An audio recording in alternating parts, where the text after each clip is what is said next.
sore, biasa sore. Sajojo, sajojo, yumaran bori sabak merasa muna keke, samuna keke.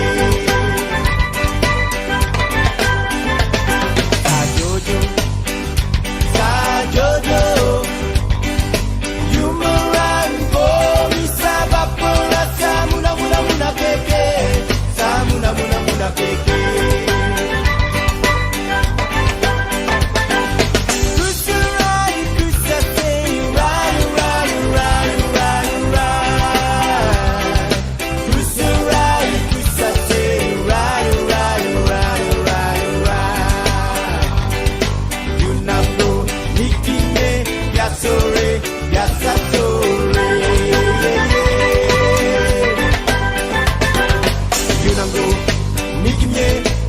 Sore, biasa sore.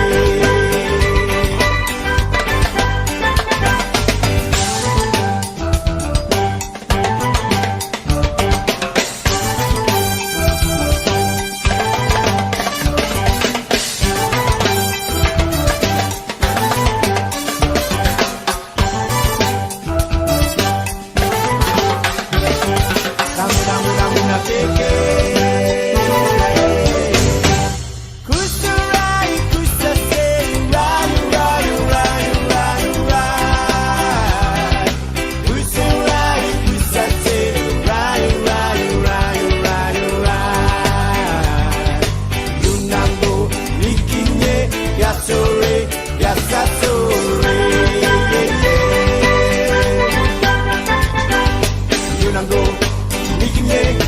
Sore, biasa sore.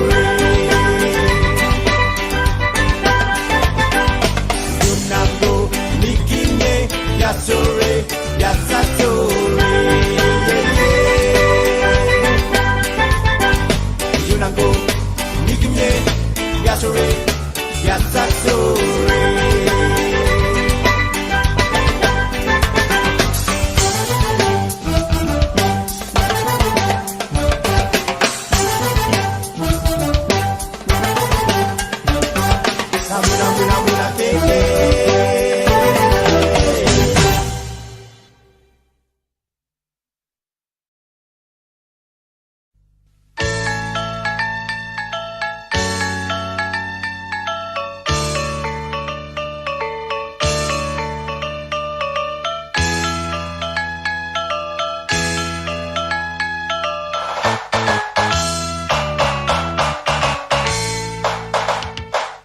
Mesat ngepung luhur jauh di awan-awan, beber kerjang tengah, pemantayat keringan, suku marang luas, kerja pamat mulu, dapat megabari hiber tarik mulu. Sahat penuh besar, musuhkan metendana, gendang jeng terkentang, payah bandingan mana.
Mesat ngepung luhur jauh di awan-awan, beber kerjang tengah, bangun tayat keringran, suku marah luas rujung pembentuk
Hello, hello, hello. Good afternoon, everyone. Good afternoon, Kamikdat. Good afternoon, Daifan. How are you today, Kamikdat? I'm doing great actually. It's really nice here. We are having a really good weather actually in Jakarta. It's a really lovely afternoon actually. What about you, Daifan? Right now, I'm in Semarang today, and in here, I think Semarang quietly hot for today. I see. Yeah, And right. So I think we should just get straight into today's session, Daifan. okay, uh, by the way, we have so many friends here before coming that we already have a lot of participants here, and maybe it's good if we greet one of them Yeah, before we sure. start our session for today. Maybe in your screen, who will be we choose for today? I can't really see. Maybe for all the participants, you guys can actually turn on your camera so that we can see your beautiful smiles. Okay. Maybe, Maybe. yeah, I think I would like to. Oh, okay. There's some participants here. What about Laudza Aryo? Laudza Aryo, are you there? Yes, I'm here. Okay. Hello, Mas Laudza Aryo. Hello. Good. How Good. How can are how you can we today? call you? Aryo or Laudza? Both is fine, but I prefer Lodza. Okay, Laudza, fine. Okay, Daifan, maybe you want to ask some things to Laudza Oh, about. okay. Mhm. Uh, how are you today, Mr. Lauza? Lauza, yeah. How are you today? Hello, Mas Laudza. Hello. Yeah. Yeah. Today I'm feeling fine, but just a little bit sleepy because it's in critical hour. Oh, yes, Oh, it's in critical it is. hour Yeah. today. Yeah, It's a yeah. really good time to sleep, yeah, Mr. Lauza. But I think we're still glad to hear that because maybe while in critical hour in this afternoon, maybe Lao still will have some discussion for today, of Yeah, course. right. Yeah, we're really hoping that we are going to have a compelling session for today, Ivan. Yes, of course. Thank you so much, Mr. Lauza, by the way. Thank you. Thank you. Okay, so I think everyone here are ready, Ivan, to to learn something new, new knowledge Yes, for of everyone, course. our speakers and our moderator as well. So yeah, let's just begin our agenda. Okay, good Okay. afternoon, ladies and gentlemen. Welcome to the session 5 in day 5 of IRUD Summer Course 2023. First of all, before we start, I would like to remind all the students and participants that the attendance will be monitored through the screen appearance. Therefore, it is mandatory for everyone to turn the camera on and mute the microphone. Also, should any constraints be communicated to the committee, a name below with the committee underscore their names. Okay, Daifan? Yes, maybe we can just start. Before we start our agenda for today, let me introduce ourselves. My name is Devan Salandara Ardiantoro, and with my partner here. I'm Migdat Ismail, and we are from the Department of International Relations, Universitas Diponegoro, Indonesia. Okay, today we're going to be the master of ceremony for today's session.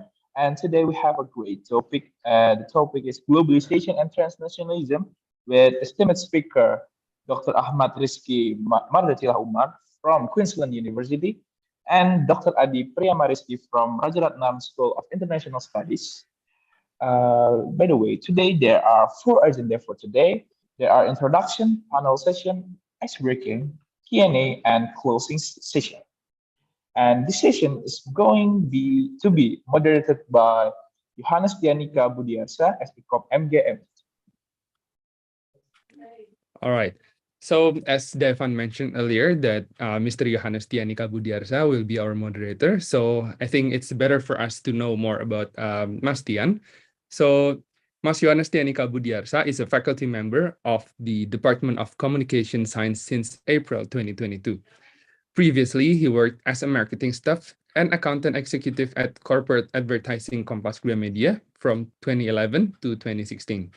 Then he pursued his career as sales group head at PT Kompas Cyber Media from 2016 to 2018. Mr. Tian earned his master degree of Master of Global Media Communication, or MGMC in short, at the University of Melbourne in 2019. Some of the courses that he teaches include information and communication technology, communication psychology, and also social marketing management. He is interested in research topics that examine media convergence, digital platforms, digital culture, and also the psychology of communication. Okay, what an experience by Mr. Tian. Uh, Before we give all the time to Mr. Tian, maybe we should greet Mr. Tian first. Yes, we Hello, should. Mr. Tian. Mr. Tian. Hello, Daivan and Migdat. Am I audible? Yes, you Yes, are. of Very, course. very clear, Mr. Tian. Okay, thank you. Maybe I want to ask something first to Mr. Tian. How's your feelings today, Mr. Tian? A little bit nervous. Okay. And I'm in Semarang right now, and the weather maybe will different with Migdat in Jakarta. This is quite hot here in Semarang. I see. Do you have any expectations about today's session, Mr. Tian? Yeah, And you can share. yeah, I truly hope that every participants can engage in the discussion, and also, of course, you may prepare the question, because we have like very distinguished speakers for today's session. So let's enjoy the session, everyone. Thank you. Yes, we really do hope so. Okay, so we are having such a wonderful moderator today that will, discuss all the session that we're going to have today at Daivan with Mr. Tian. Yes. Okay, so guys, without further ado, let's give the time and screen fully to Mr. Tian. And Mr. Tian, the screen and time are yours. Thank you once again for Migdat and Daivan as the Master of Ceremonies of today's session. Once again, my name is Yohanes Thianika Budiarsa. I am as the moderator of today's session, and we are having very intriguing topic, as mentioned previously. We are going to talk about globalization and transnationalism. And of course, we are so lucky because we have Dr. Ahmad Rizky M. Umar from Queensland University, and Dr. Adi Priyamariski from Rajaratnam School of International Studies. Maybe I also want to give my warm greetings for two speakers that I assume that already joined here. Dr.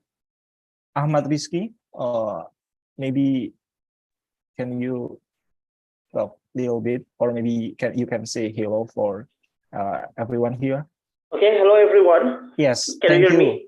Yeah, All yes, right, yeah. that's so clear. Thank you, Pak Ahmad Umar, and also Dr. Adi Priyamariski. Hi, hello everyone. Good afternoon. Good afternoon from Indonesia. Thank you, Pak Adi, for joining us today. Okay, so our today's session will be divided into two rounds. The first round, we are going to listen to the lecture from Pak Ahmad Umar, and then we'll have lecture also from Pak Adi. And for each speaker, they have 25 minutes to deliver their lecture, and then we'll have like panel discussion. I will maybe ask one or two questions for each speaker, and then we'll continue on the breakout room discussion. And as I mentioned previously, we know that globalization is a related concept that represents the intensification of economic, cultural, and political practices that accelerating across the globe in the early 21st century. And we know also that many large corporations have been operating globally for decades. The internet has enabled small organizations and individuals to access instantaneously a worldwide communication network. And global processes are closely related to transnationalism, yet tend to be separate from specific national boundaries. Transnational processes, on the other hand, are anchored in and transcend one or more nation states. And the impacts of the transnational migration of groups, although may be different, need to be understood within the context of globalization itself. And the changes created by each are mutually reinforcing. So as I mentioned earlier, that we are truly lucky because we have the honorable speakers, Pak Ahmad Umar and Pak Adi Rizky, that will share their thoughts and also their knowledge to us about how these two concepts, globalization and transnationalism, will be influencing the region. So we will have lecture from Pak Ahmad Rizky M. Umar, or we can call him Dr. Umar. Do you mind? Yeah, thank you. So Dr. Umar, working as a sessional lecturer and tutor at Griffith University and University of Queensland, Australia. He holds his PhD in political science and international studies, University of Queensland, Australia. And he's one of, I can say, very productive authors because he has many publications. Two of them are, I just mentioned the latest publication, like The Rise of Asian Middle Power, Indonesia's Conception of International Order, in International Affairs Journal.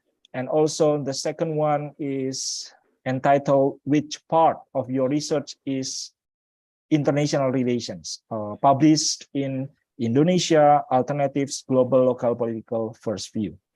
And apart from that, of course, he has authored very long list of publications such as monographs and also book chapters and many more. And he has granted postdoctoral writing grant, Asian Studies Association of Australia in 2023. Without further ado, please welcome Dr. Ahmad Rizky M. Umar. The screen and time are yours. Please, Dr. Umar. Okay, thank you very much, Mas Yohanes, Thianika, Budiarsa, and Mas Adi, and thank you very much for having me today. Okay, my name is Umar, and I will be talking quite a bit about globalization, more historical aspects of globalization and transnationalism in world politics, with a particular focus on how the globalization impacts our current understandings of Asia. Okay, so before I begin, I would like to acknowledge the ownership of the people of Turrbal and Jagera, the indigenous people who live and inhabited the land where I am residing now in Brisbane in Australia. And I would like to pay my tributes for elders, past, present, and emerging. So in Australia, we have a tradition to acknowledge the ownership of the land of the indigenous people, where we sit or where we present. And this is something that is also one of the development in Australian politics today, because we will have a referendum to include Aboriginal people in Australian constitutions. But anyway, that's another story. So this at this session, I will talk more about globalization and transnationalism. Okay, I would like to share my screen, but I think I cannot share the screen at the moment. Okay. Is there- So the operator, please, can you help Dr. Umar to make him can share the material?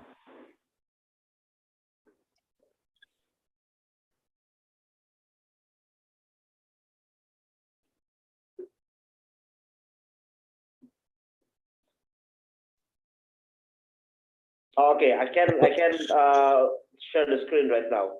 Okay, Sounds great. Thank you. Yeah, I think it will be easier for me if I can share the screen personally. All right, thank you very much.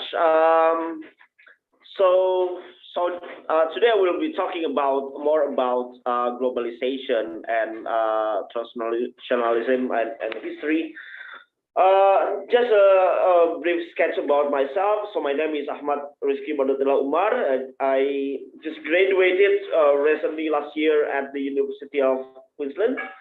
My research is on the idea of Asia in world politics. I defended my thesis last year at the University of Queensland, and I'm currently developing this research into a smaller number of publications. Okay, so I'm now working as a sessional lecturer at the University of Queensland and Griffith University in Brisbane, in Australia. So my even though my expertise is on Asia, I'm also teaching about political theory and international relations theory here at the University of Queensland. Please contact me, drop me an email if you have any questions or if you want to discuss anything about your research with me after this session. Okay, so let's start with discussions. So what comes in your mind when you hear the word globalization? Is there anyone who wants to share something about this? So if we are talking about globalization, what word that comes in your mind? Is there anything that is there anyone who wants to share some thoughts on this? So I'll be happy to have a discussions here. Okay, thank you very much, Putri. So it's the word borderless. Okay, so would you mind to tell more about what do you mean by borderless here?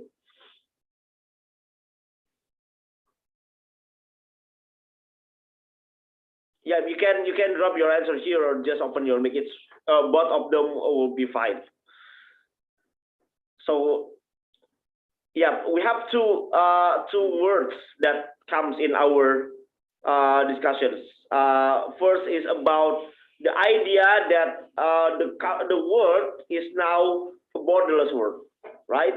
So the idea of the borderless world, according to Putri, is an important aspect in globalization. Let's discuss this in later. And the second is about modernity. I think Wenning also mentioned something about modernity here, which is also an important aspect of globalization. Right. So, borderless means that less restriction that enable people around the world to interact and communicate directly and indirectly. Okay, so let's just keep this definition in mind when we are talking about globalization. Okay, so I think Sharifa also mentions one questions about the world is the limitations, the territorial limitation of the world is no longer relevant, right? This is also something that is an important aspect of globalization when we are talking about globalization. Okay, so we have three words right now. So we have the idea that globalization means a borderless world, which means that the state boundaries is no longer important. And then less restriction that enable people to around the world to interact and communicate direct and indirectly. Also the questions of globalization is also the questions of modernity, right? It's also about how the world is now becoming a uniform world, right? Where in the past there are people who were able to access technology. Now we are able to use Zoom, at least the education technology which connects people around the world to communicate each other, which is also an important aspect of globalization. And this is something that is related to the idea of the modernity.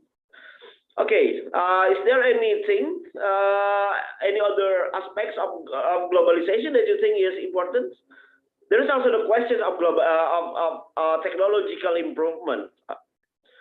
I think Cesarani made an important point here. It's about the improvement of technology, right? The idea that globalization is associated with technology is one of the core aspect of globalization. Okay, so let's stop in here, and thank you very much for engaging in the discussions.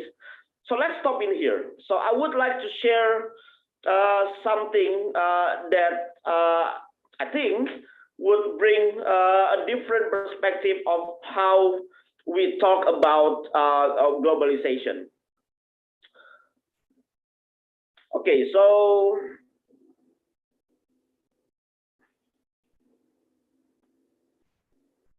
okay, wait a minute.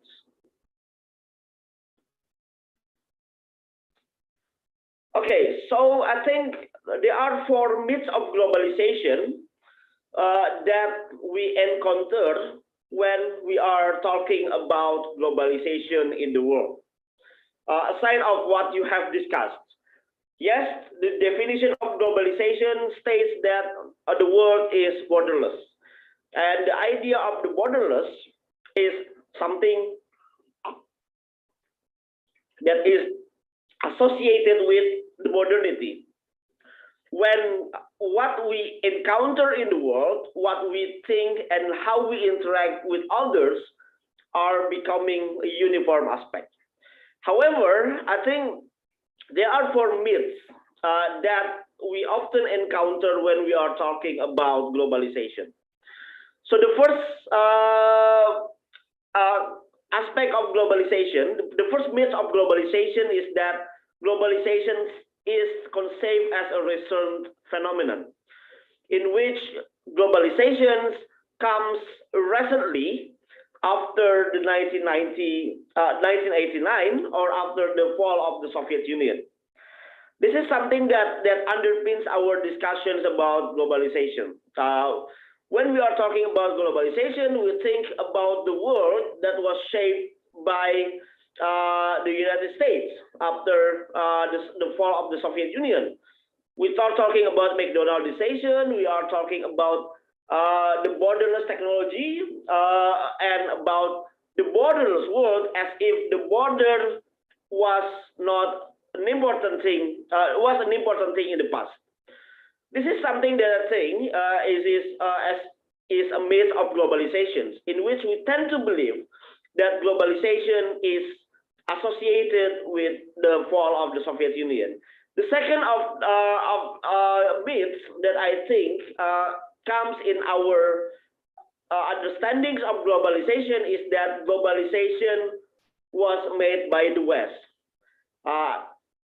And this is something that we also encounter in the world. When we are talking about the globalization as a borderless world, then we usually think that globalization was a product or was enabled by the United States. this is related to the ways in which we think and we talk about globalization. The third myth, which I think is also important, is that we primarily conceive globalization in economic and political terms. I am not denying that economic and political aspects of globalization is important.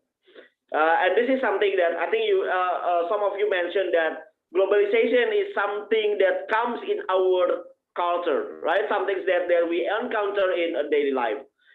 But I think this is something that dominates the study of globalization, is that globalization is often conceived primarily as an economic and political globalization, with regard to the territorial borders or with regard to economic integration.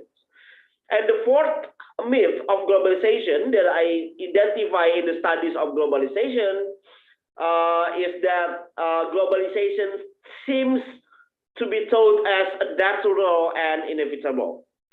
And this is something that was outlined by Francis Fukuyama, for example, in his popular book about the end of history, right? When he argues that the world after 1990 or after the fall of the Soviet Union is the end of history, in which people are now globalized, people are now integrated, and this is something that connects people and makes peaceful cooperations achieved.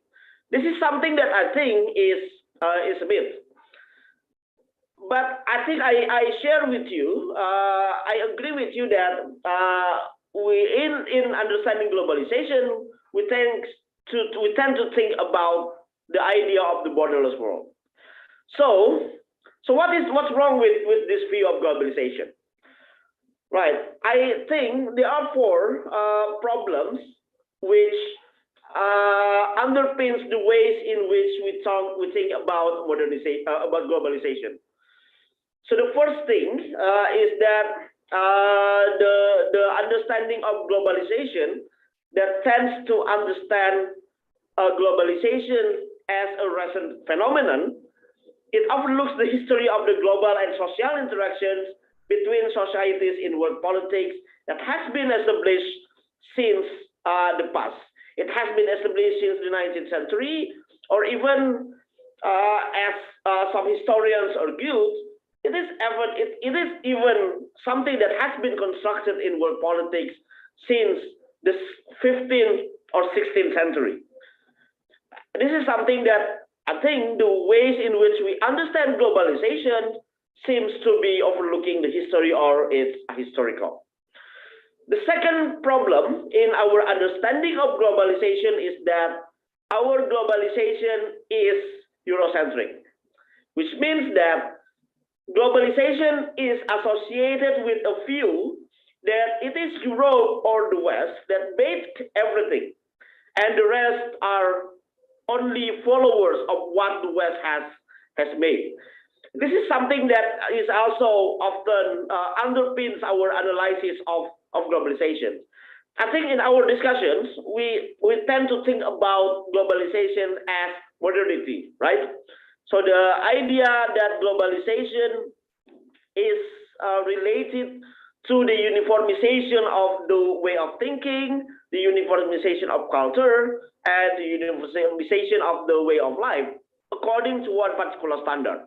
We could ask the questions to this actually. So which standards we are actually using when we are talking about globalization? I believe that many of us would unconsciously think about globalization as a product of the West.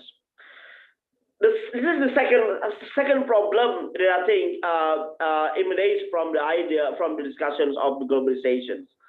The third is that the understanding of globalization, as I have mentioned before, seems to be understood as the legacies of the Cold War, because we often start our discussion of globalization with the fall of the Soviet Union, with the idea of now we have the borderless world after the fall of the Soviet Union. right?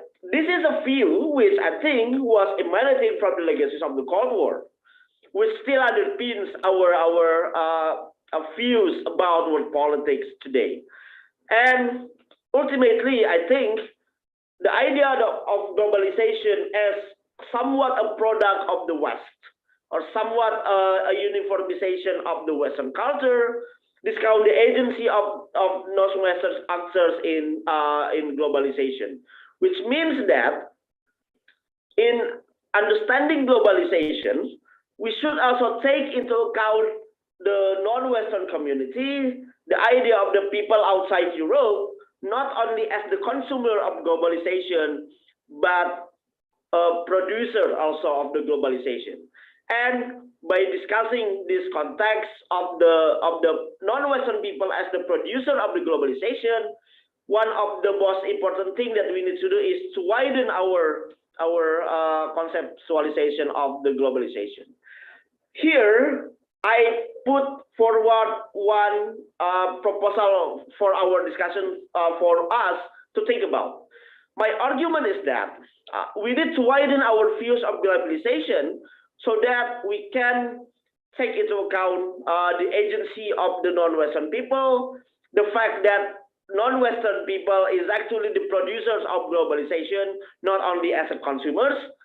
And the second thing, as I have mentioned before, is to learn from our global history of the human interactions. We can list at least 7 forms of globalization that I think is one of I think are the periods of time when globalization takes place. So let me take our discussion that globalization is associated with the borderless world, right? So our understanding of globalization is the way of thinking about the world as the world that stretch beyond the boundary of the territories. If we take at this discussion of globalization, then we can actually identify that many societies in the world before the 21st century is actually organizing or is actually implementing globalization. So let me take one example of the Silk Road, right? This is the road that was initiated primarily, but not exclusively, the Han Empire in China, which connects people from East Asia towards the Eastern Europe and Central Asia through trade and cultural exchanges. There have been many studies about the Silk Road. If we take a look at the Silk Road, it is actually a practice of globalization, right? Because the way the Silk Road, the way the people, the Central Asian people, the East Asian people, and the Eastern European people interact and meet between 200 until the 3rd century until 15th century is actually transcending the boundaries that had been previously defined by the empire. So the idea of the Silk Road is actually one of the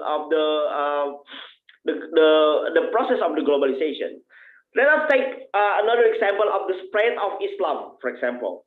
The spread of Islam is actually one of the process of the cultural and to some extent political globalization, in which the spread of Islam was not only conditioned by the rise of the Islamic Caliphate in Damascus and later in Baghdad, but it's also involving the process of trade and the process of travels. So one of the example is how Islam was actually spread from the Middle East towards Southeast Asia, in which the process is not only dominated by the political process, but also the cultural and religious transformation process. If we take a look at the history of Indonesia, for example, the way we think about Nusantara was actually preceded by the process of Indianization, right?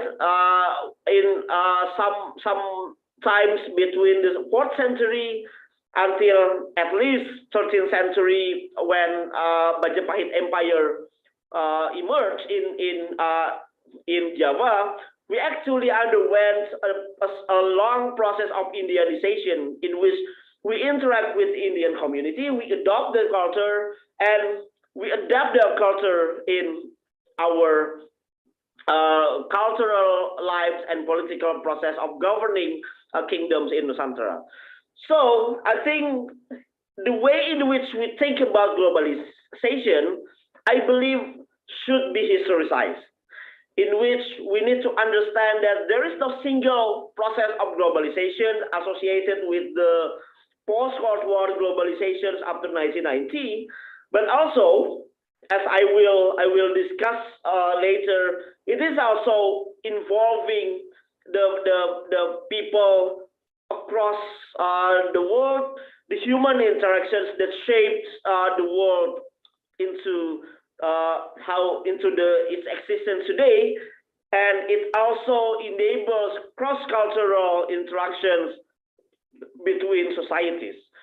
Our identity as in Indonesian, for example, is actually a process, so actually a product of globalization, in which we actually internalize identities that that comes from, for example, from the Indian society, from the Muslim society in the Middle East, and if we take a look at what we eat every day, if we eat soto, if we eat bakso, for example, we actually adopt the culture of the people from China, right? So our identity is actually a part of the longer historical forms of globalization.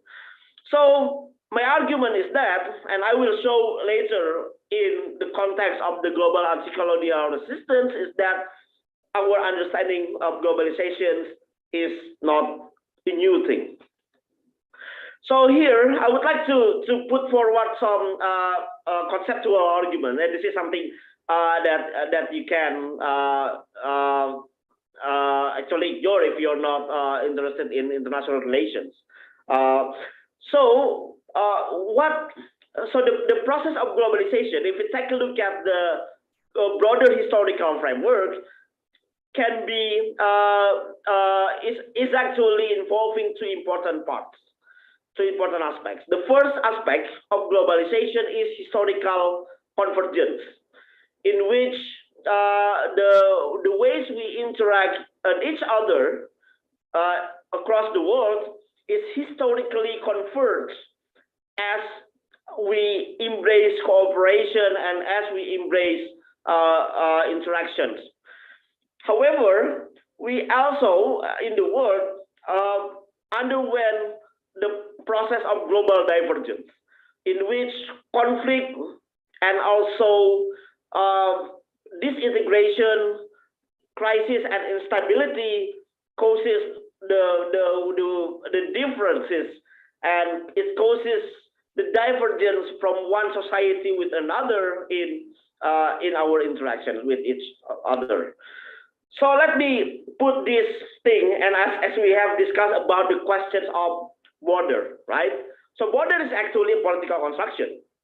So historically, border can be politically made and culturally as well. It can be politically and culturally made flexible or porous, or it can be strengthened to respond to broader global transformations.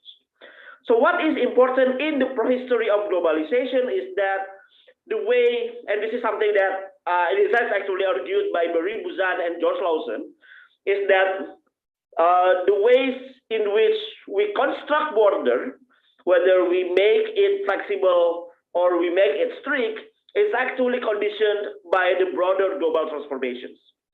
So what is the global transformations? For example, if we take a look at the spread of Islam, right? So this is something that I have taken as an example.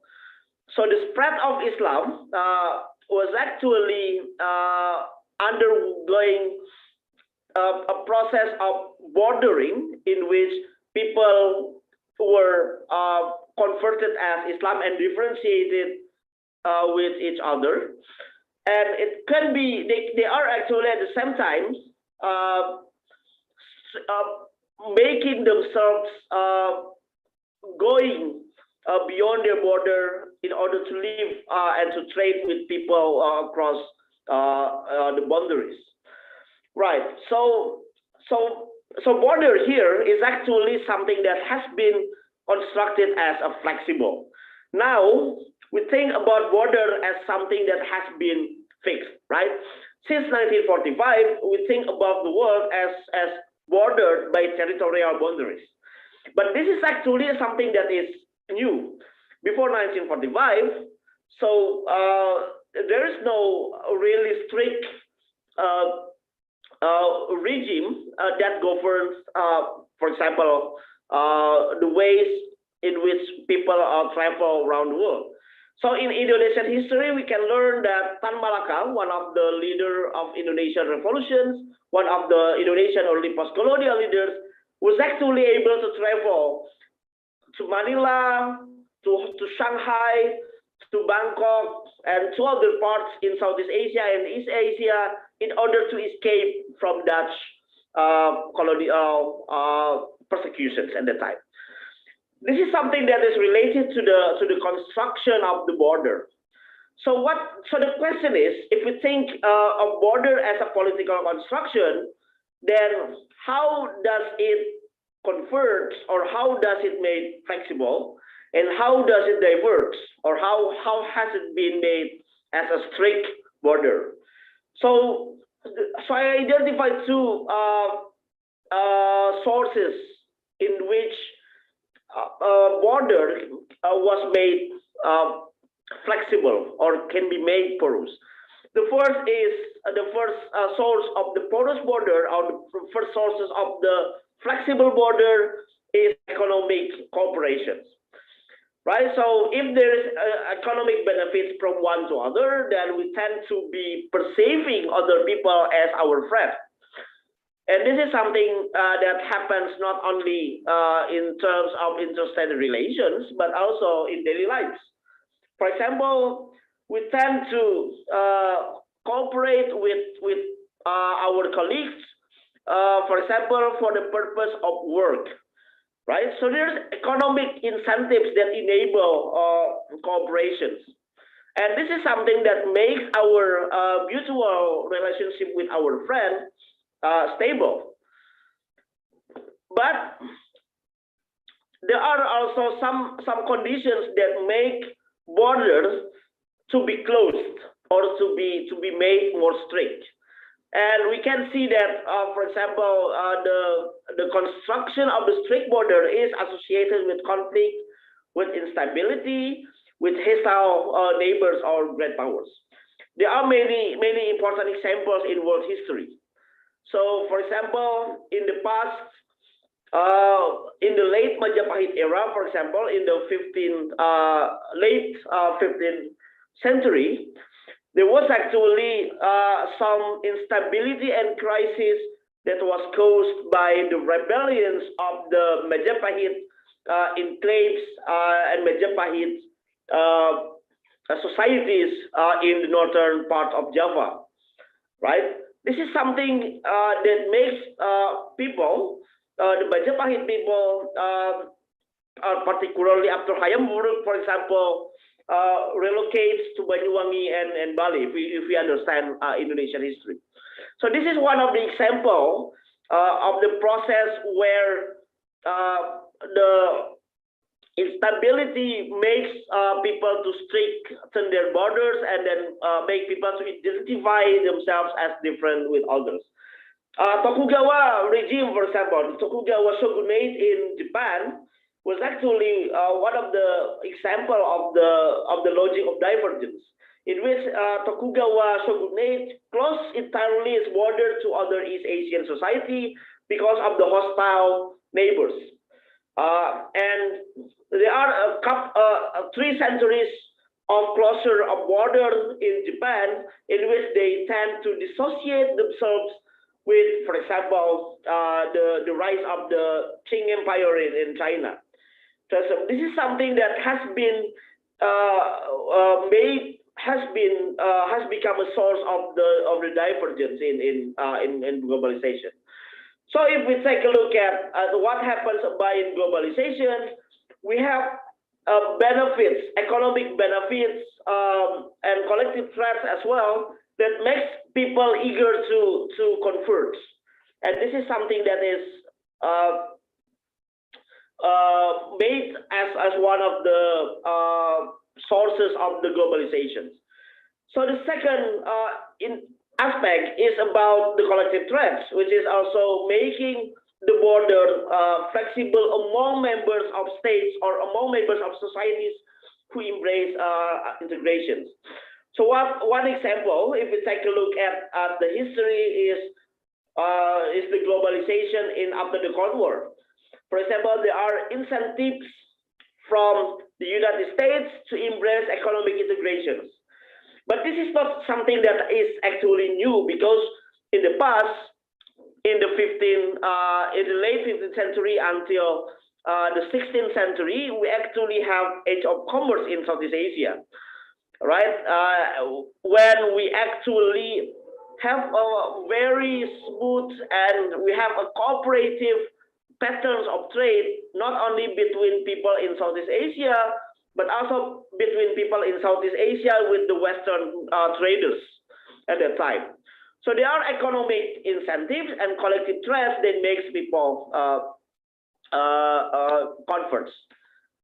Dr. Umar, sorry for interrupting. You have 5 minutes left. All right, thank you very much. Okay, in the next 5 minutes, I will talk about, this is something that we talk about globalization. So what can we learn from our recent history? I would like to put forward one example of globalization with regard to anti-colonialism, which gave birth to actually to our state, our Indonesian state. As I have mentioned before, Indonesian state is actually something that was coming as a product of globalization. We have the genesis of the genesis in here from Paris Peace Conference in 1919, when Asian and African countries actually was denied self-determination due to their inability to become a part of the Western civilization. So, but in 1928, there was the League Against Imperialism, the Congress Against Imperialism in Brussels, in which people in Asia and Africa demanded self-governance for people under colonialism. In 1928, at this conference, one Indonesian anti-colonial leader came and attended the conference and gave a speech, which we know later as our first vice president, Muhammad Hatta. So at this time, it's actually Indonesian anti-colonial leaders was actually actively involved in the global networks of anti-colonialism. When Indonesia later declared independence in 1945, the other Asian leaders who actually joined and support Indonesia was not forgotten. They did not forget about what Indonesian leaders have done. So one of the strongest supporters in Indonesian anti-colonial and Indonesian desire to defend its rights as an independent country was actually India. And one of the history behind this was actually a personal one, because Nehru, India's first prime minister, actually met Hatta in 1928, and it was at the time where anti-colonial leaders in India and anti-colonial leader in Indonesia interacted. So people network between people in the colonies was actually not new. It has been established since 1920s. But there was also another supporter of Indonesian independence, which facilitated the Indonesian anti-colonial leaders and independent leaders in Australia for solidarity, which was Australian Trade Union and Australian Communist Party. Right. So if we can take a look at the history of Indonesia, we can actually see that the history of Indonesia was itself a product of the global connections between anti-colonial leaders. And in 1947, as one of the act of the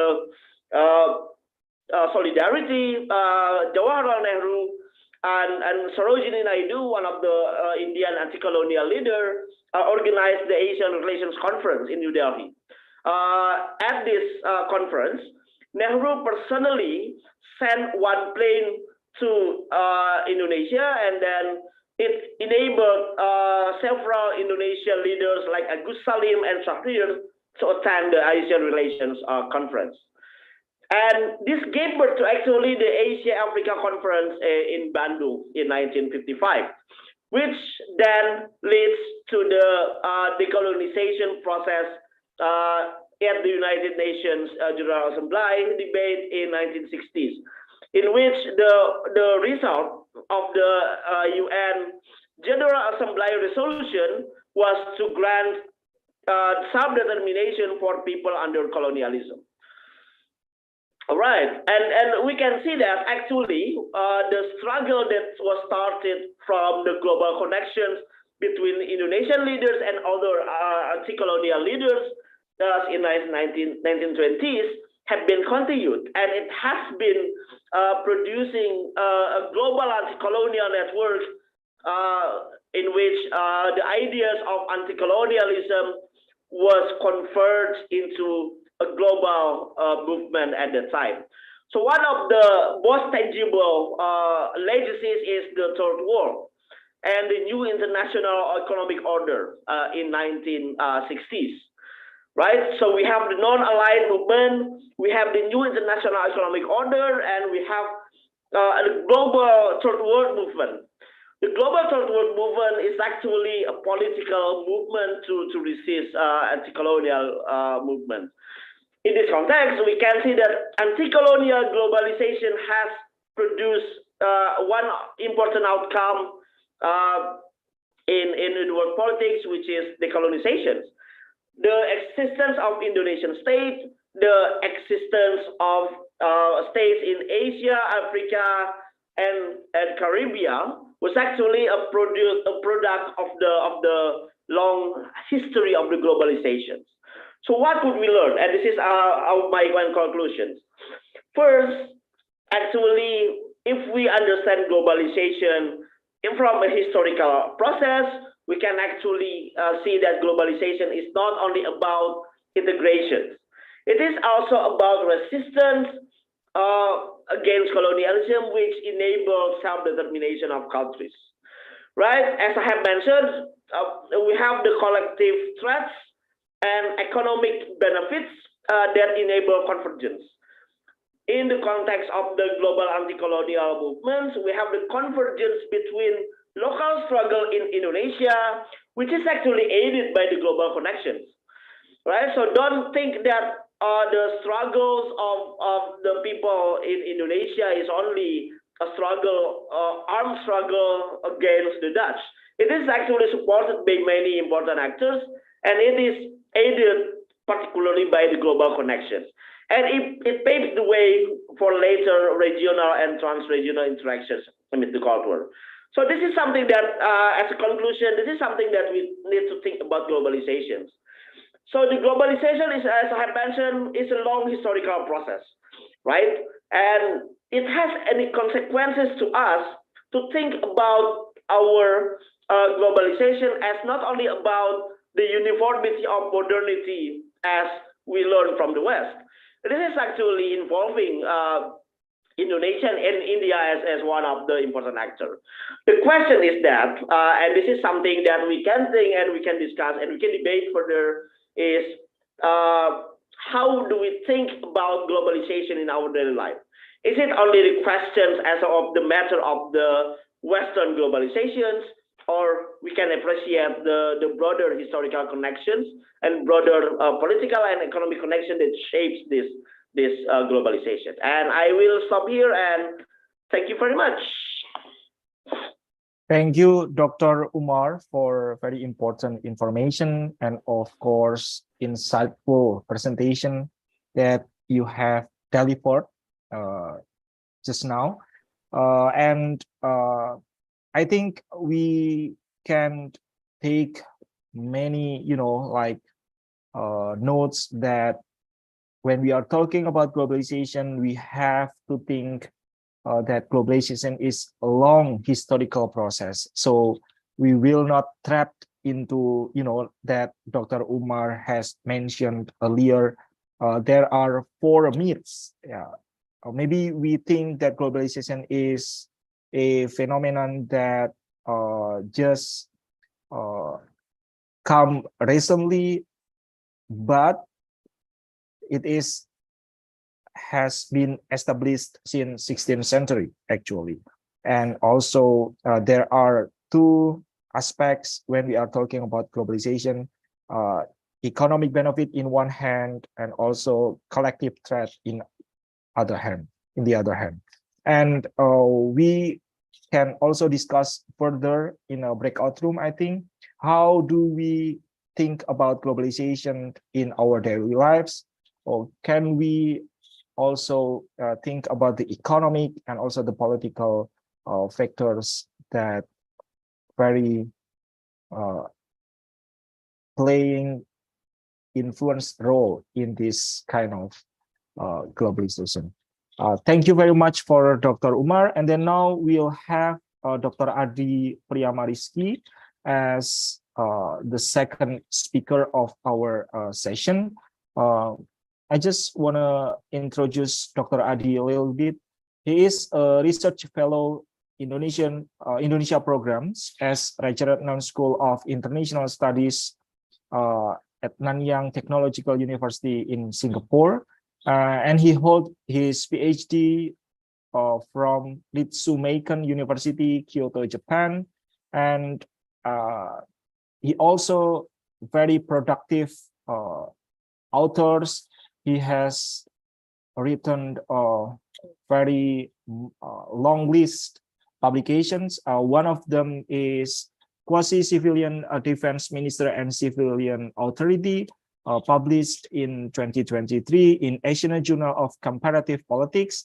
And apart from that, he also grant effort award in 2019. And of course, very long list of, bio, but I can just mention a little bit about Dr. Adi Priyamariski. And now, without further ado, please welcome Dr. Adi Priyamariski. Dr. Adi, the time and screen are yours. Okay, first of all, I would like to thank Universitas Diponegoro for inviting me and also the committee. And thank you also, Pak Yohanes, for the kind introductions. And also thank you, Mas Umar, for the great presentations. I think you have really set up the foundations for this panel very well. And okay, first of all, before I start we start the discussions. First of all, you can call me Mas, Bang, or you can call me my name, Adi. That's fine. You don't need to call me Pak or Doctor, but yeah, just Mas, Bang, or Adi, it's fine for me. Okay, and yeah, it's and then for my presentations, someone said that now is a critical time for all of us. It's already in the afternoon. I mean, it's already like 4, I think, in Semarang, and I think it's for Mas Umar. It's already around 8, I guess, in Queensland, in Brisbane. So I would like to start my presentation with this one video. Okay. Yeah. Okay. Do I have the permission here? Okay. Seems there's an issue to share a video. Okay. Where's the...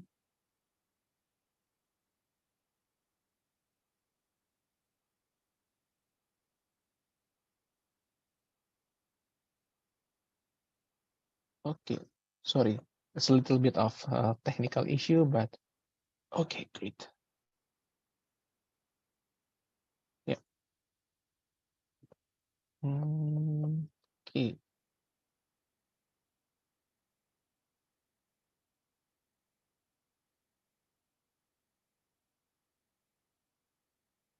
Okay. Can you see my screen? Yes, we can. Okay. Hopefully you can hear the sound.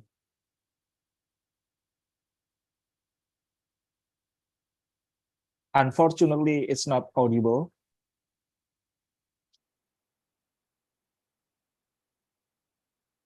We cannot hear the sound of the video.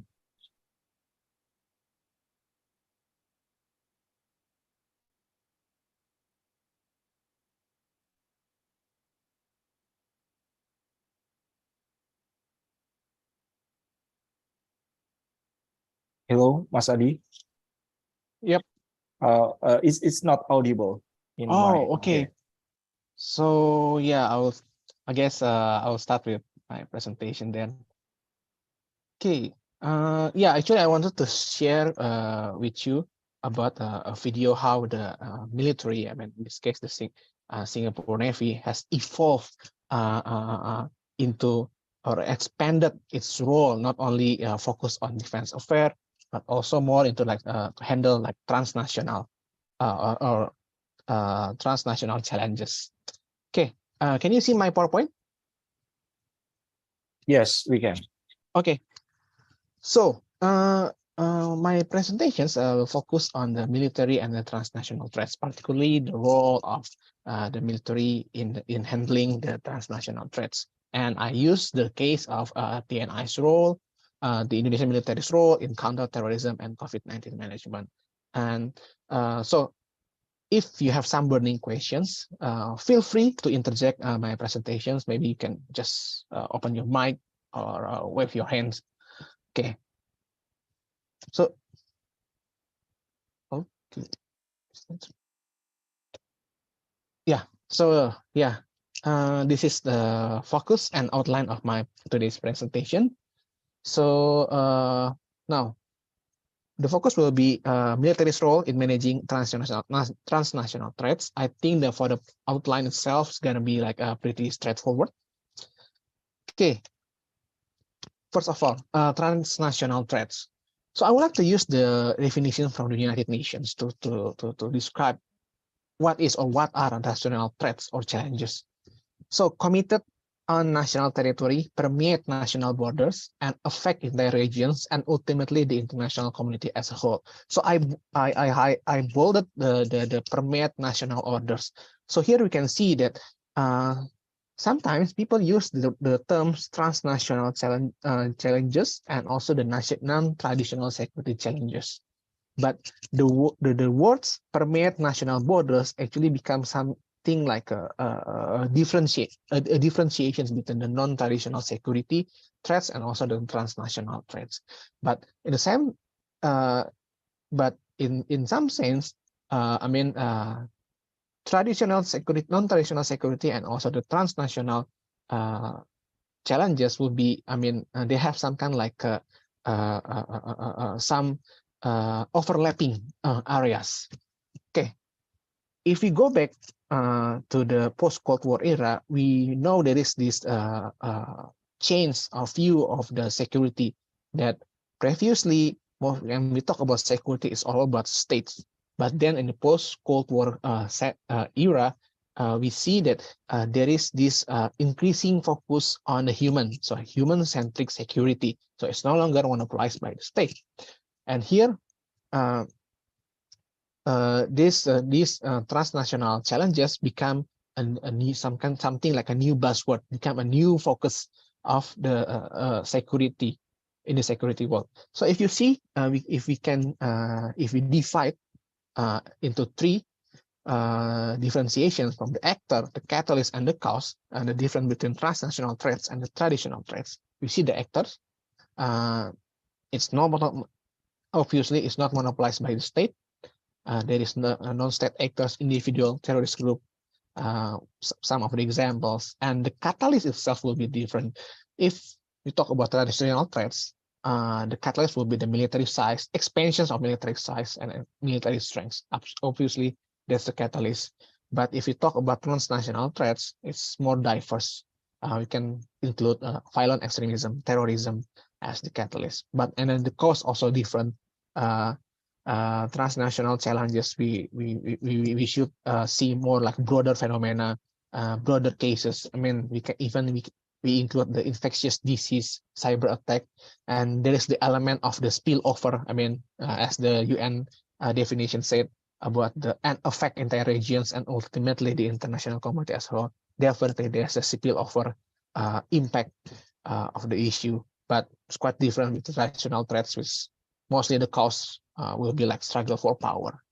And there are, of course, long list of transnational threats because it's a broad, because of its broad definitions, starting from transnational crime, arms trafficking, terrorism, weapon of mass destructions, maritime piracy, infectious disease, environmental degradations, and human trafficking. So if you see all these, the issues is broad and the actors are diverse. But then how about the role of the military?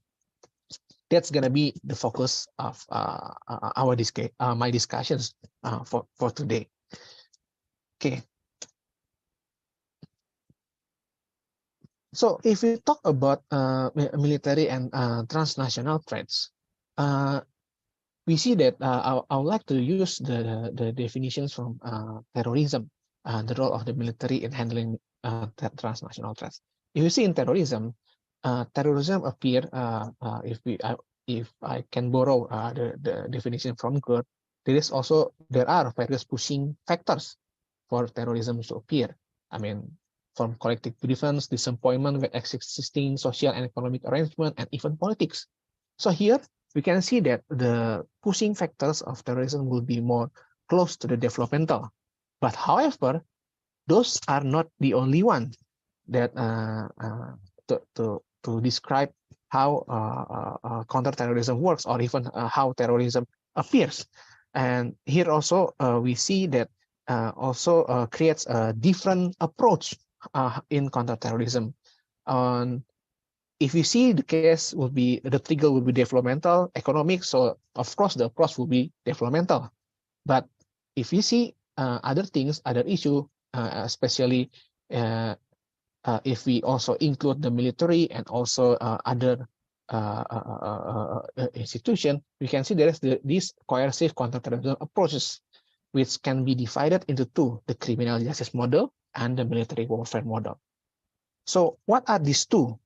So if you talk about criminal justice system, counterterrorism model, the spearhead will be the civilian institution, the internal security that led by the civilian institutions. So of course, intelligence service, police, and legal system. These three institutions will be the spearhead. But sometimes these models doesn't really work well. And here there is this military warfare model. So in what conditions actually this military warfare model can be applied? First of all, the urgent situations of the terrorist case, and there's also there's a scenario when the armed forces or the military is more superior than the civilian institution that in handling the internal security problems. So when I meant about what I meant about superiority here is not only about that the military is better in terms of strength and so on, but also sometimes it's also about political influence. And then what are the characteristics of this military warfare model? We see it's going to be a tough response from the military, powerful impact because of the strength of the military, and it may also create a deterrence and psychological blow to the terrorist group. But of course, there are some issues here if you really only rely on the military for doing counterterrorism. First, the intelligence issue. Somehow, the military, they don't really design to work to deal with the civilians, and that's one. And then you may also provoke the terrorist group. To even like invite more violence response from the terrorist group. And then not to mention about a possibility of civilian casualties, the different mentality between the military and the police. To some extent, probably the term that the military more likely like hit first and then us later. Those kind of things can happen in the field. And of course, alliance issue. And if you talk about, let's say, like the dealing with terrorism in the Middle East, let's say how the Americans was stuck in Afghanistan or in some places in the Middle East because they counterterrorism at the time at some point rely on the military, but then it also caused an issue because the alliance didn't want to be associated with the failure of the counterterrorism in that place because the issue of human rights and so on. And it can also provide false expectations. People turn to the military when actually they are in a desperate time. They feel that the military can provide instant result. That's the problem. You think that the military will always provide result, but somehow it's not. And this will give false expectations. Okay. Then besides the military in managing terrorism, the other case studies that I would like to discuss further about the role of the military in the transnational challenges or threats is in the pandemic scenarios. I will use the case studies of the COVID-19 management. So, okay, in pandemic scenarios, according to Brown and Stelzner, there are some, of course, this also applies to the Indonesian military to some extent, that the civilian government would rely on the transport, logistics, and medical capabilities of the military in supporting the pandemic management at the time. And also, not to mention the speed and the fast manpower of the military will be very helpful for the civilian governance during pandemic scenarios. And this happens in many parts of the world. So how different is actually all this framework with what happened in Indonesia? And I try to present the case of Indonesia to show how what are the roles of the military in managing transnational challenges. We see that when we talk about transnational challenges, we tend to see that its military as part of the government is no longer will be the primary options in dealing with those threats. But somehow, in some scenarios, there is the necessity to involve the military. Then the question is how and in what kind of scenarios. So I would like to start with the framework of the military, the so-called military operation other than wars of the Indonesian military. Okay, in a sense that after the reform, after the military reform and so on, the military was kind of like confined or to focus on the defense affairs. But the thing is, the Indonesian military also can do other stuffs beyond the defense affairs, using the framework of military operations other than war. Even the military operation other than war itself is regulated by the TNI law. And if we talk some of the other elements of military operation other than war, of course, counterterrorism will be one of it. Will be one of them, and it's actually also regulated in the anti-terrorism law. In this law, actually the military the Indonesian military will play the supporting role for the police, and the police should be the spearhead, and the involvement of the TNI is allowed, but only in some certain scenarios, and also had to do need to secure the approval from the government first. And not to mention, military also involved in the national vital objects and protections. And if we see, sorry, there's a typo in the 2016 defense white paper, we see that the white paper cited that besides there's the non-traditional element or non-traditional security challenges that Indonesia will face, and this includes a lot or a broad range of challenges in which Indonesia acknowledge that these non-traditional security challenges, and including inside of those challenges will be the transnational challenges or threats, are also the concerns of the Indonesian government. So here, that this will be also fall into the functions of the military, and how the TNI executed or executes its counterterrorism role in the post-reform period. I would like to start with the 2002 Bali bombings. Even before that, after the reform, 1998 reform, there was this separations between the police and the military. Before, the police was part of the military, and then came the 1998 reform.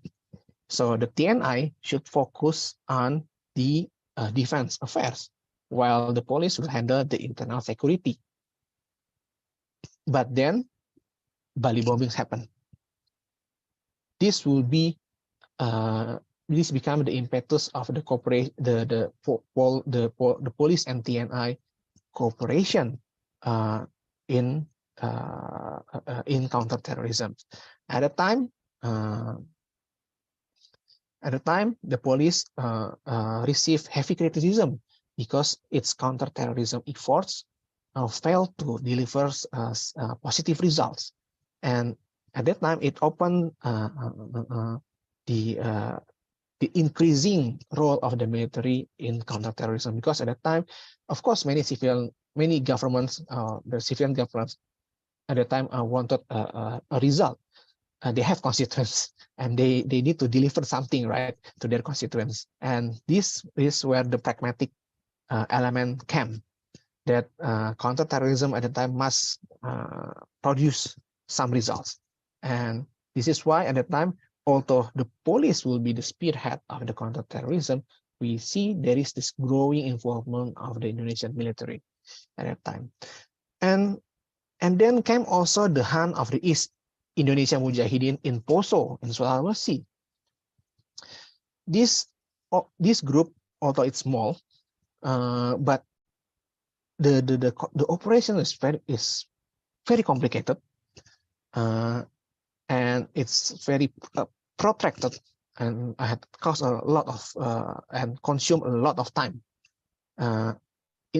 Previously, it was police only operations, but then there are some the terrain in Poso are very difficult, and this terrorist group actually went hiding to the jungle. And of course, the police doesn't have the jungle warfare capability. Here, this is the opportunity for the military to come in, because the jungle warfare capability belongs to the military, and instead becoming the police become the spearhead, it's evolved into something like a joint operation. Yes, the head of the operation will still be the police, but then when you go to the jungle, so it becomes jungle warfare. And then it becomes the area for the military. So how these positions can be evolved? So at least there are three things that kind of like sustain the TNI's counterterrorism superiority. First, the territorial command structure. Okay, how this territorial command structure can help? If you see from the 2002 Bali bombings and then the hunt for the East Mujahidin, Indonesian Mujahidin, the territorial command structure exists in Indonesia even until the village level. Of course, it will provide information that needed to hunt the terrorists. And then it can also reach the rural area, which it is hard for the police because the police is designed not to do jungle warfare. And that's also related with the second point, the warfare capability. There are some elements that actually, or some capabilities that the police do not own the capability, because the police primarily should deal with the civilian, not. It's different with the military that should deal with the enemy or the adversary. So they have this warfare capability. And thirdly, is the combat ready manpower. Because of this, of course, because of this territorial command structure as well, the military has its own, or particularly the army, has its own combat ready manpower across the nations. And this, all these three things provide the or sustain the superiority of the TNIs in counterterrorism. But this actually, all these three create problems.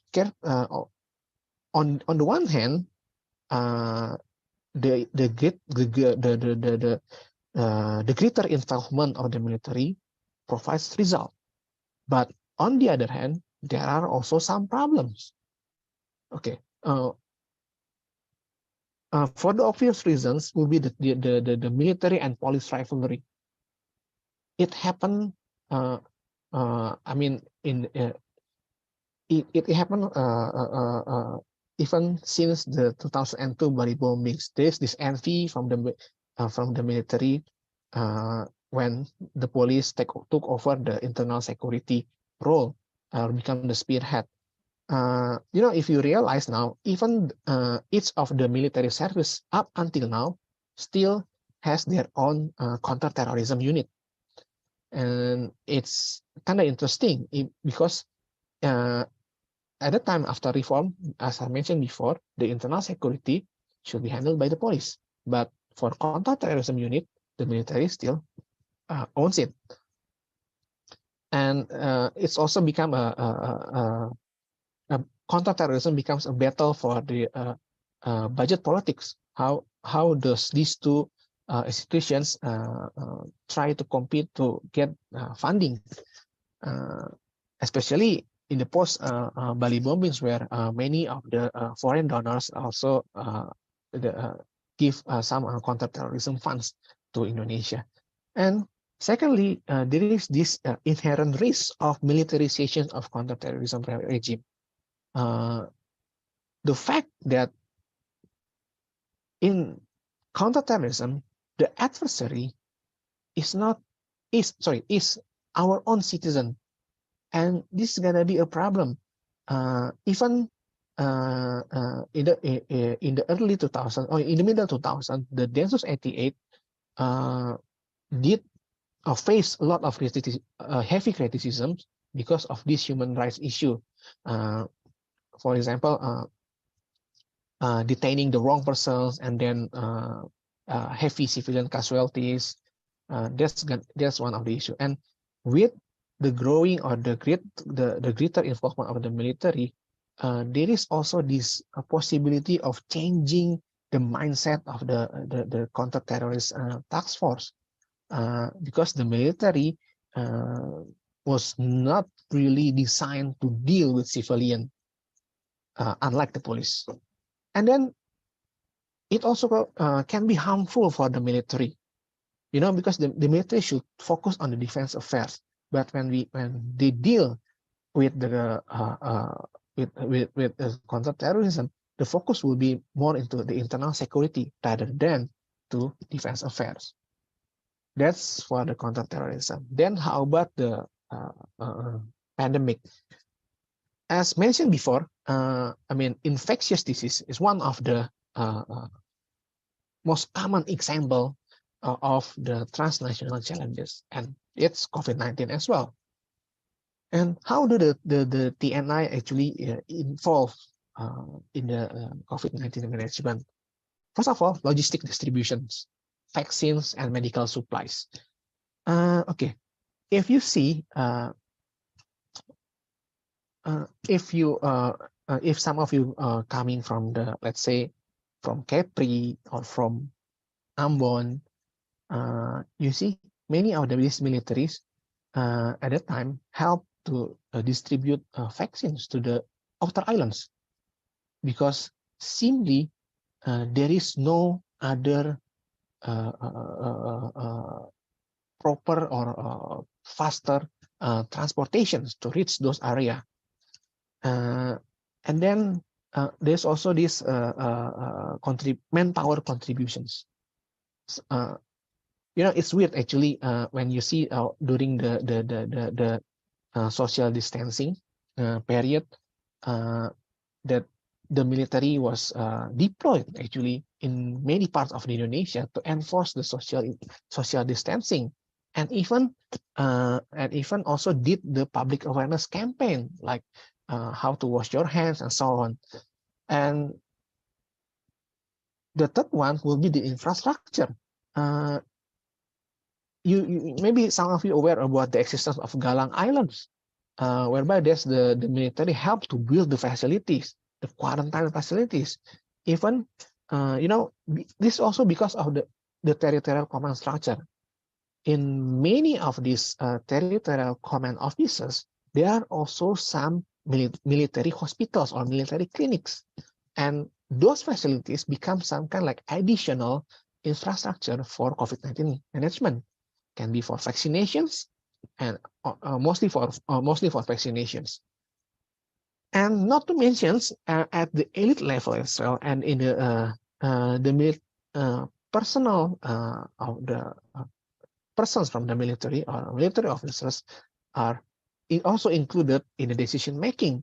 For example, the first COVID-19 response task force, it was led by General Doni Mudardo, at the time the head of disaster management in Indonesia, head of Indonesia Disaster Management Agency.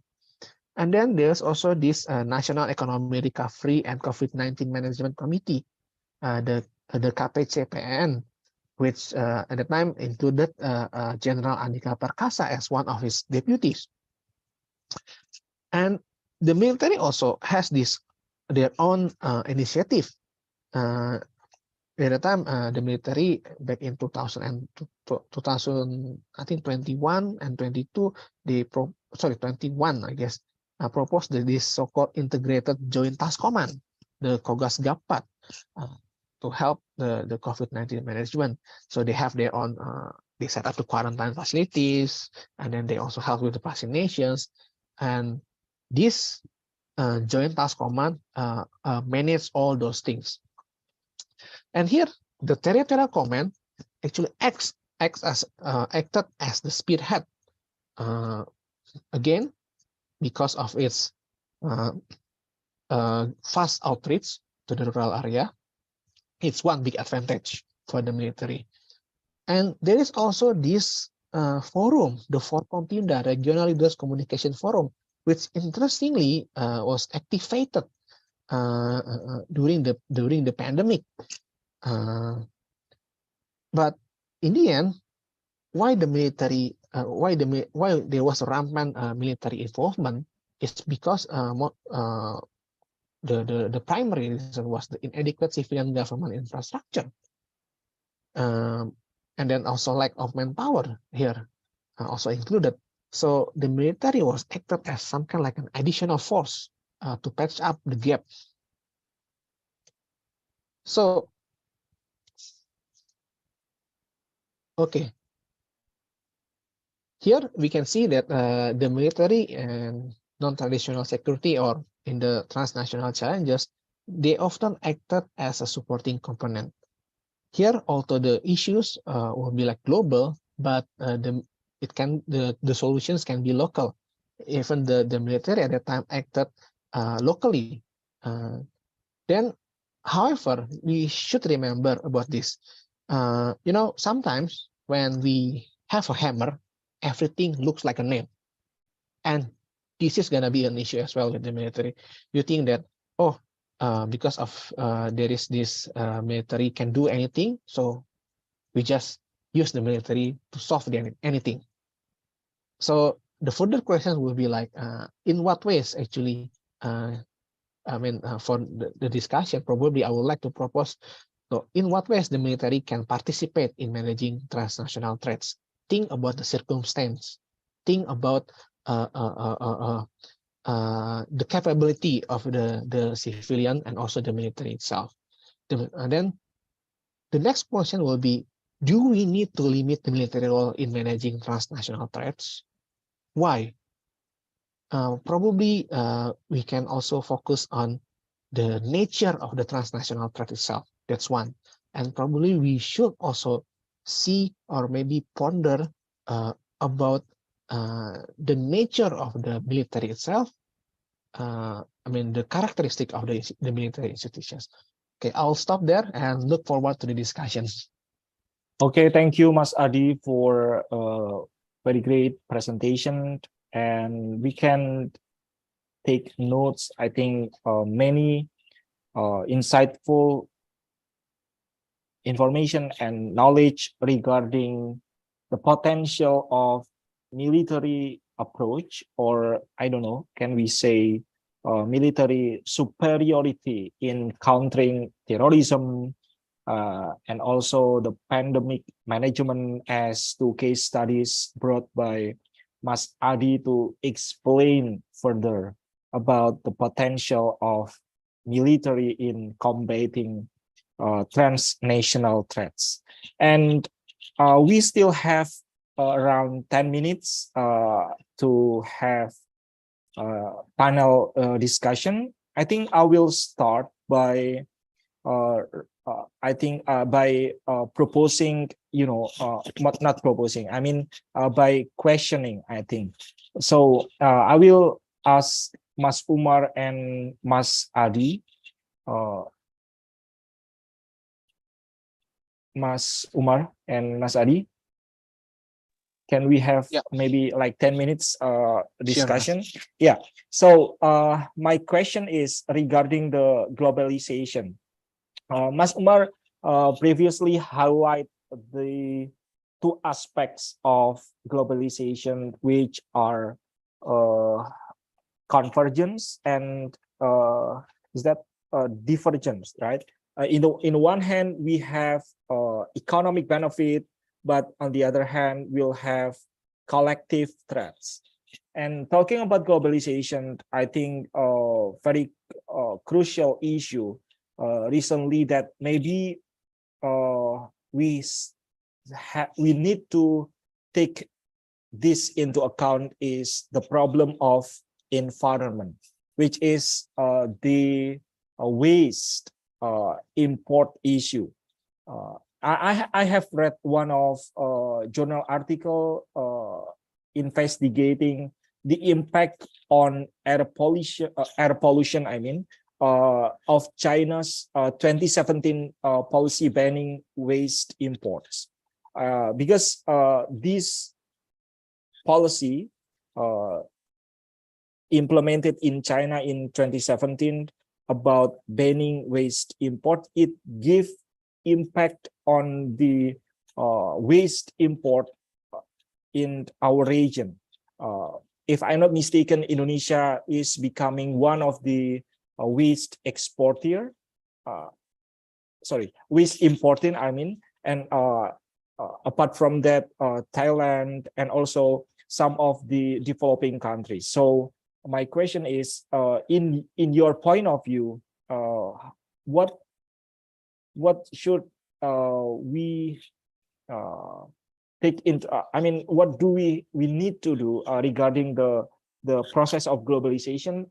Maybe in the economic factor relating to the waste management. And I will also have another follow-up question for Mas Adi later on. Please, Mas Umar. All right. So thank you very much, Mas Arifian for the questions. So before we touch on the questions of waste burning, I think it is important to see that China has become one of the important player, especially in the second decade of the 21st century, particularly with the economic rise and also with some more ambitious geopolitical projects, which actually involve many other countries.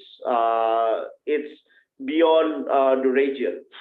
So this is something that we need to take into account when we are talking about China, right? But there is also separate issues of environment, and this is also something that is important. Environmental impacts have been one of the prominent issues, not only in the last 2 decades, 2 or 3 decades, but also is previously, because we have actually, on the one hand, the industrialization, right? Every country wants industrialization. This is part of the key debates in the 1960s in the new international economic order about the rights of economic sovereignty in order to make and enable state to have economic development and industry. These are actually 2 issues that is related with in the second half of the 21st century. First, we have the rise of China, which is one of the most important players in the region, and the second is that China, but it's not only about China, but also other countries wants to be getting more involved with the industrialization process. So I think one important issue that we need to take into consideration from a Southeast Asian perspective is that to understand that the relations between Southeast Asia and China is actually underpinned by economic relationship, right? So we have now we have ambitious development projects in Indonesia. We have more challenges, not only challenges, but aspirations to fund many ambitious infrastructure and connectivity projects in Indonesia. And one of the source of this project is actually coming from China. Because they have the funds, they have the actual economic capacity to deliver development. This is actually a product and of the globalization itself, because the China's rise in the early 21st century is actually conditioned by the globalization process that has been established after the after the Cold War. Now, I think with regard to your question about the waste burning, one of the important thing to analyze trade or relations, economic relations between 2 countries is usually a mutual process. There is no relationship that is being only underpinned by only one country. One of the important problem that we need to ask is about, first is about the background of the waste burning project, right? If this has an impact to the broader relationship, then we need to ask what leads China to deliver such policies. Isn't it something that has also been negotiated in the UNFCCC conference with regard to climate change, right? And this is something that is also important. We have global institutions, which is not necessarily functional, but is there. China is also an important actor in that, and this is something that is an important aspect. Okay, so this is the first issue. The second issue is that which I think is related not only to China's obligations for environmental policies, but also Indonesia's and other countries' obligations. One of the impact of the globalization is, as we have discussed previously in the discussion, is the economic integration and economic cooperation that disregards environmental impacts, right? And this is something that leads to the questions of the obligation to protect environment. Indonesia and also other countries who has economic interaction with China is actually these obligations. They are a part of the Kyoto Protocol and other set of the UN-led mechanism with regard to the climate change and to the environment as well. And we need to understand this with regard to from a globalization perspective. We need to consider these obligations. Which I think leads to if we take a look at these policies, globalization has actually impacts to the environment.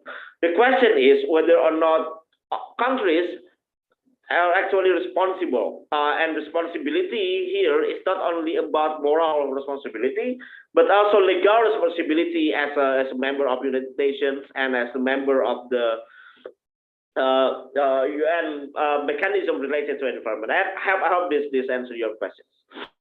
Thank you, Mas Umar, for the response. And I would like to turn to Mas Adi, I think.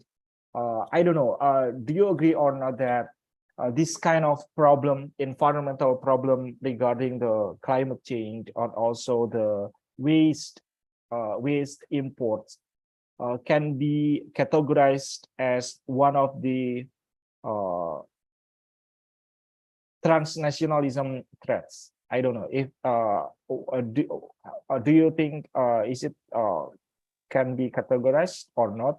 And the second one, if you agree that it is one of the critical issue and can be understood as one of the transnational threats, and then what role can be played by the military? Because I think it's increasingly becoming, like a very serious problem when we are in Indonesia, cannot manage the waste, because of the industrialization and so on and so forth. But again, we have more waste coming because of this waste imports problem.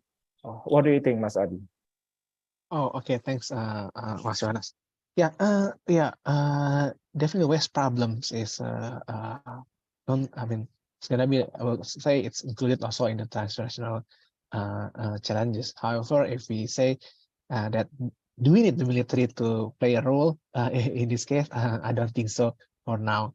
However, what we should do for now is actually we engage militarily the origins of the country origins of those waste. If we talk about the policy, in the policy point of view, if we don't talk with the countries that where those waste coming from, there won't be any solutions. That's one. And then secondly, we also need to strengthen our regulations regarding these waste, this coming waste from outside of our country. This is not.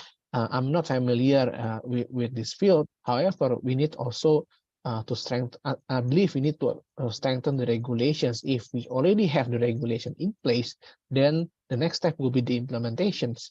And of course, the ultimate answer will be the political will. I'll stop there. Okay, thank you, Mas Umar and Mas Adi, because we have limited time and now we have to enter the breakout room. I don't know, Davan, can I give the screen back to you, or how can we manage the breakout room discussion? Before we go into the Before we go into the breakout room, I think we have some break time first, Mr. Tian. Okay, so we'll have how long? About 10 minutes. Okay, so we have 10 minutes break time, and then we will enter the main room. I mean the breakout room, and the committee will help us in doing that. Thank you, Mas Umar and Mas Adi, for very great time, and looking forward for other discussions after the breakout room.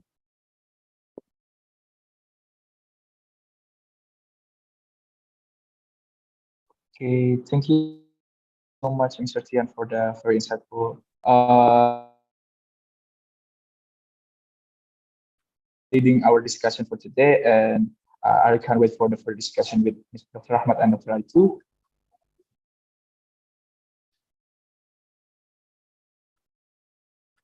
Right. Thank you, everyone.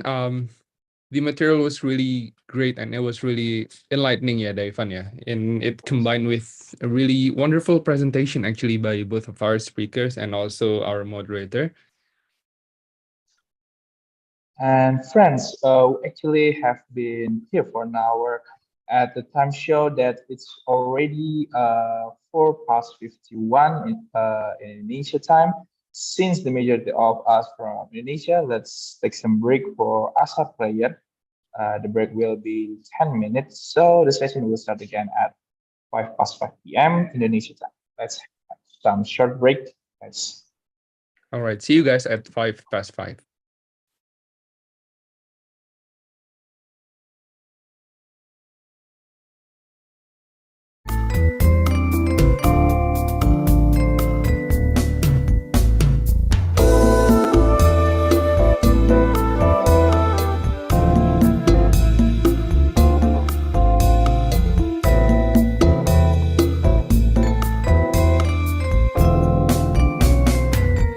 Nalikane ing tirta nadi ngonteni tekane bis wayah wengi tanganmu tak kanthi kowe ngucap janji lunga mesti bali rasane ngitung nganti lali wes pirang tahun anggonku ngenteni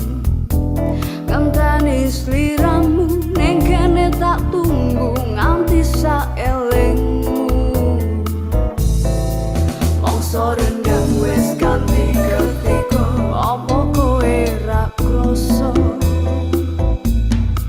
yen kowe isih seneng lan tresno kudune kowe krasa nalikane ing tirta nadi ngenteni tekane bis wayah wengi tanganmu tak kanthi kowe ngucap janji lunga mesti bali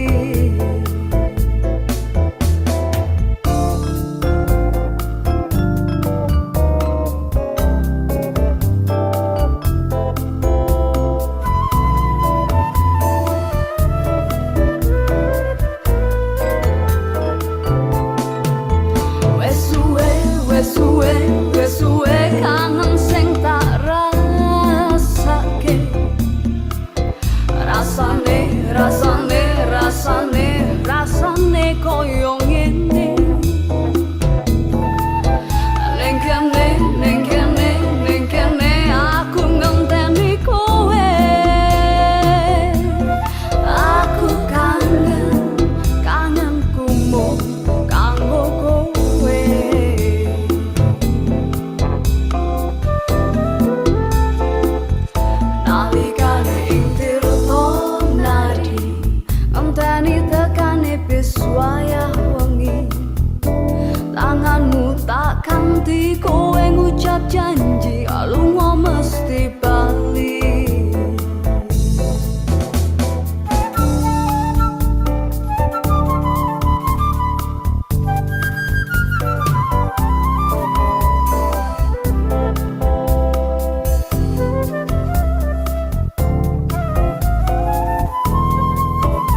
ngucap janji lunga mesti bali rasane ngitung nganti lali wis pirang tahun anggonku ngenteni sliramu ning kene tak tunggu nganti saelingmu mongso rendang wis ganti ketika apa kowe ra krasa yen kowe isih seneng lan tresno kudune kowe krasa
All right. Welcome back, everyone, to our session today, the fifth session in the fifth day of IRUD Summer Course 2023. Since we have so much insightful knowledge delivered earlier by Dr. Ahmad and also Dr. Adi with the topic of globalizations and transnationalism, we must be ready now for the amazing discussion that we are going to have ahead. However, before we start, I think we have to do something a little bit fun, yeah, Dave, and to refresh our mind a little bit, to relax and to prepare ourselves so that we can have an enjoyable discussion session later on. I agree with you, Kamikdat, because uh, before one of our participants said this is a crisis time, so maybe if we have some relaxation or refreshing session, Yes, it will be more nice, right?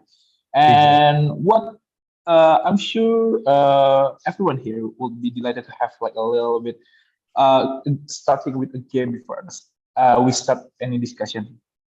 Yeah, we are going to play games in IRUD Summer Course Games Championship 2023. So, guys, buckle up, fasten your seatbelts, and get ready to compete with your fellow participants for the championship title, of course. And today, we will be playing a game, Daifan, which is called Guess the Movie Name. So, my partner and I, Daifan and I, we will read out the rules that will be used during the games, okay, for our friends in the operator room. Okay, thank you so much. Okay, Daifan, maybe you can go ahead and tell us Okay. how this game works. Yes. Uh, Maybe for today's game, we have some rules, and I will read the rules for today's game. A group of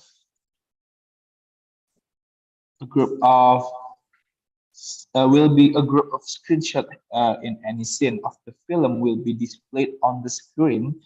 So please, all our participant here, pay attention carefully because to answer a question, you will need to use your own judgment to decide what is the name of that movie associated with the scene screenshot. That is right. All right, so the students or all of you guys, the participants, will be given 30 seconds to think and to guess the movie name. So worry less, you guys do not have to raise your hand sign in the Zoom app. You just have to type your answer in the comment section below. Daifan and I, and also the committee, will watch the comment section too. So please do your best to guess correctly and ASAP. Okay, guys, as soon as possible, rapidly, quickly, and you have to guess the right answer, of course. So the student with the fastest and the correct answer will be the winner. Of course, maybe all the participants here should be flash because maybe your hands or your finger will click it in the comment section much fast. Mhm. So the score of the game of each student will be counted at the end of the program, where there will be some award from the student who give the best participation compared with additional certificate from the Euro Summer Course 2023. And that's it for the rules, I think. And we can start our game for All today's right, let's session. just get straight into the game. Next And slide, please. For communicate. our first movie, Daifan. Okay. Oh, okay. Wow, it looks familiar though. I Is think it? this first movie is still easier.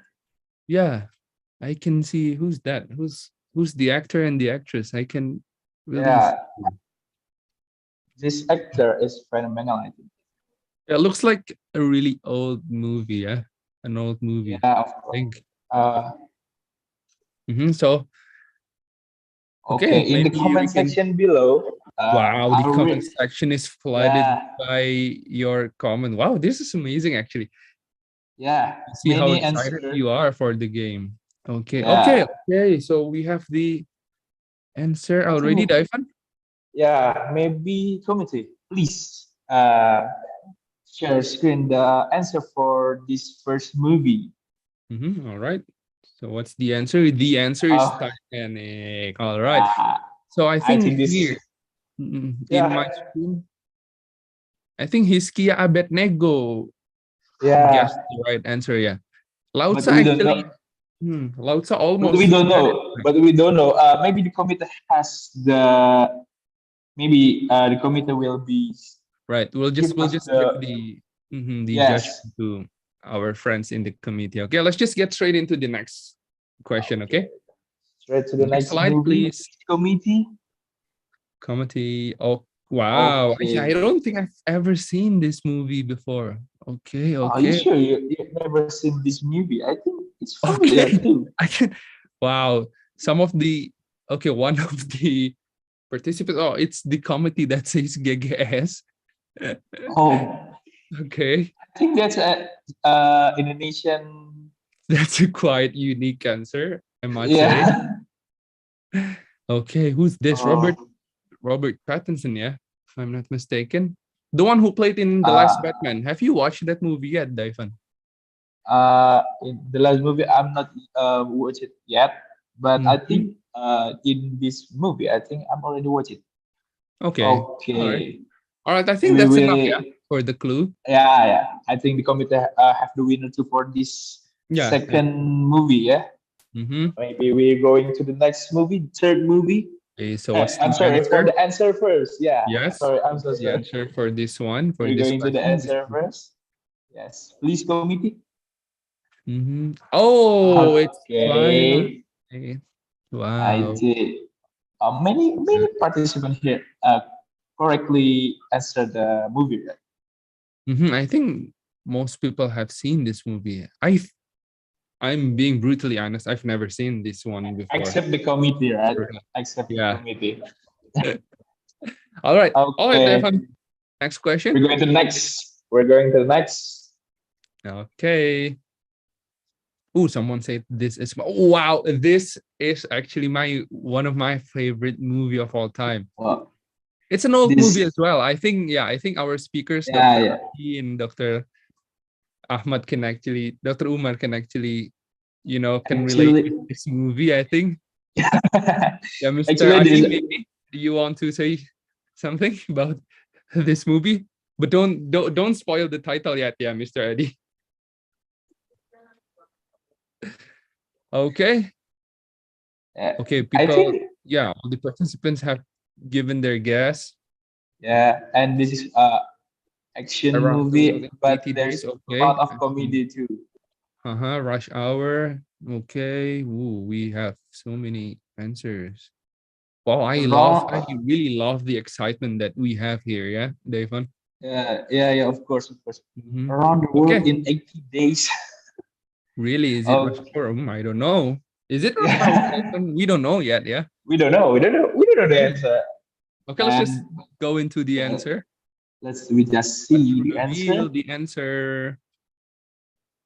Okay, it is Okay. Rush Hour. It is rush For hour. everyone who has guessed Rush Hour, Jackie Chan and Chris Tucker, this is one of the best comedy movies ever made, I think. Yeah, I love this movie I too. love this movie, yeah. Yeah. Okay, Daifan, next question.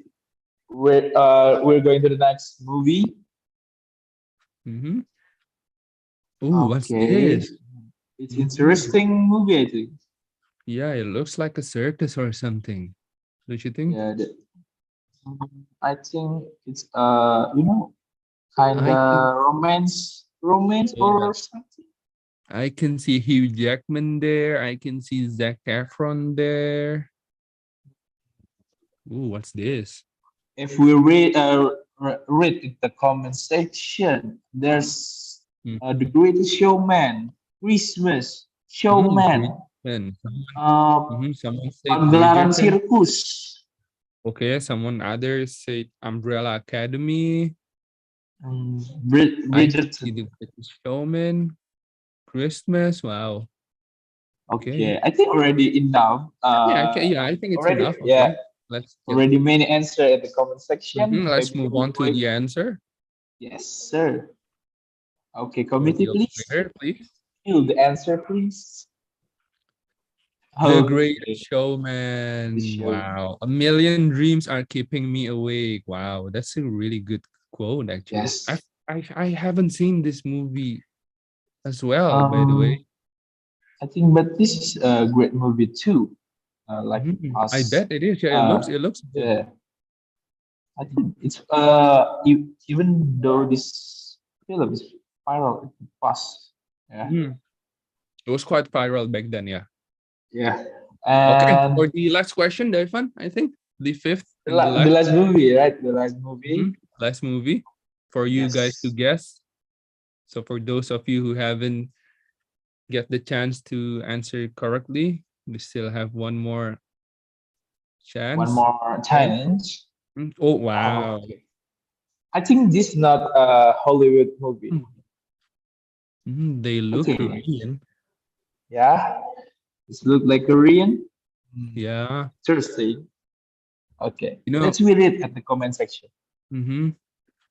Parasite, Hmm. parasite, larva, parasite, parasites. Wow. Okay. Anyone I else? think. Parasite. Muhammad Jufri answered parasite. Okay, Nur Afrida answered pembantuku ternyata pembunuh. Oh, wow. Oh wow. What a I think. what a Oh, title. but I think the participant here watch many Korean movie Yeah, you too. know, it sounds like that title in those your kind of program or Sinetron, you know what I'm saying? Yeah. But some one of our participant here answer uniquely Mm-hmm. Mission Impossible. Mission It's look Impossible. Okay. it's look Okay. like a Mission Impossible. That's unique by Lautza there. Yeah. Okay. Okay. We're going to the Okay. answer. I think that's it Yeah. for the question. Yeah. Let's just what's the Okay, answer for the please, committee. question? What's the movie title? Parasite. Oh, Wow. A film that's by that's Bong Joon-ho. Yeah, they won an Oscar, yeah, if I'm not mistaken, I think. oh, it's an It's really Oscar. good. I'm not Mhm. even this movie yet. They did win an Oscar. Okay, Daifan. Okay, I'm not gonna lie, that was such an thrilling, exciting. That was really fun. And I really Yeah. hope that all of the participants that you guys are having a fun time as well earlier. Yeah, of course. I was having fun. I think we're having fun and Of all the course, yeah. participants having fun. Yeah, I'm just hoping we can play this game a little bit more long time. Mm-hmm. I really hope that I couldn't agree more with you though. I hope we can have more time to like play more games. But anyway, let's just announce who is the winner for the game that we just played earlier. But we are gonna wait for the calculations by our friends, our committee friends. They're still waiting. I think the committee is still calculating who's the win Mhm. the winner. They are still waiting for the winner. Okay, we wait. We wait. We wait. Okay. Oh, Okay. Okay, wow, okay. we have the winner. Okay, Yeah, we have the yeah. winner I then. think. Yeah. I think the committee already gave us the winner for today's Mhm. game. Maybe I will tell who is the winner for today's game. Okay, Congratulations. please. We have a drum roll here. Okay. Wait up, wait up, wait Congratulations. up, wait up. Daifan. I think we have a different calculations Oh here. yeah. Mm-hmm. Okay. Okay, Okay. I let me think just. okay. Okay. Oh, Oh, okay. The it's committee a is tie game. Is it still is it a tie game? is it taken? Okay, Okay, we let's. confirm first from the committee Oh, here. thank you, MC. I know I'm the winner. We confirm first. Okay. Okay, I think we already confirmed who the winner is. Oh yeah. Okay.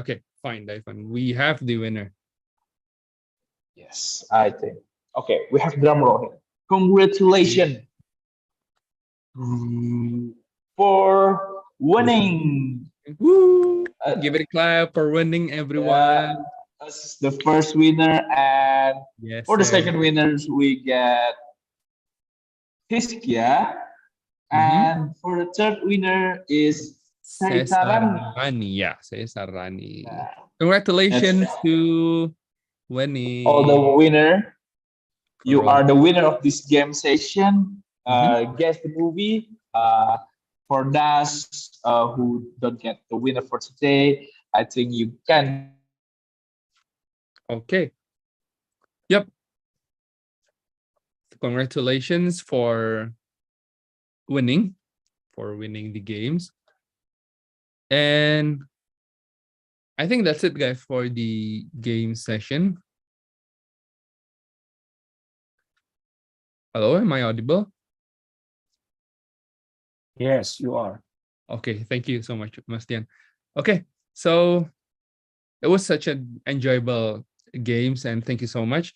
Anyway, since we have been relaxed and ready for the next agenda, I will give back the floor to our beloved moderator, Mastian, for leading the next session.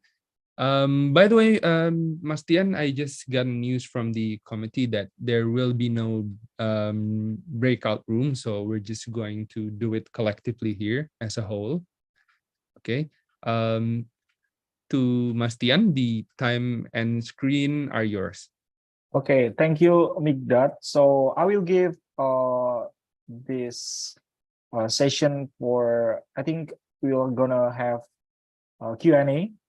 So please, for the participants that have question, you can drop your question on the chat box, or you can raise your hand and ask your question by yourself, I mean in person. So is there any question for Mas Adi or Mas Umar, so we can have like engaging discussion? Anyone?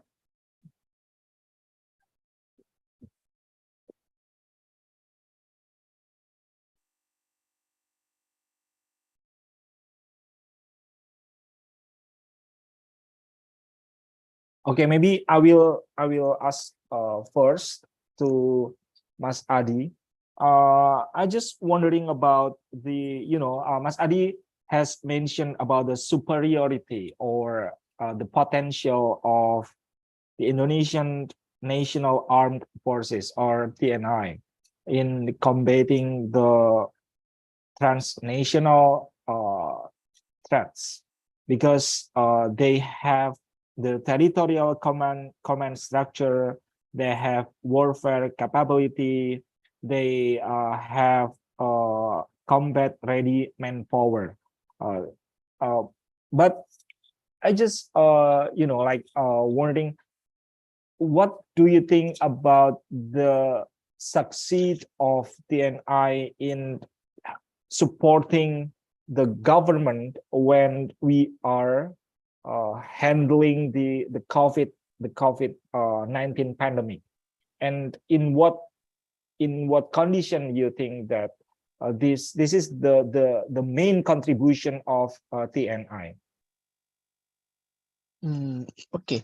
I'll say that during COVID-19 management, the TNI actually came in handy to patch up the infrastructure gap of the regional government, mostly, particularly for those who needs to reach the rural area. I mean, beyond Java. I mean, of course, there were also some issues here in Java, infrastructure issues here in Java. But then mostly the TNI came handy for the regional governments outside Java, and that's one. I believe the TNI helped the civilian government mostly in the logistic and also the additional infrastructure.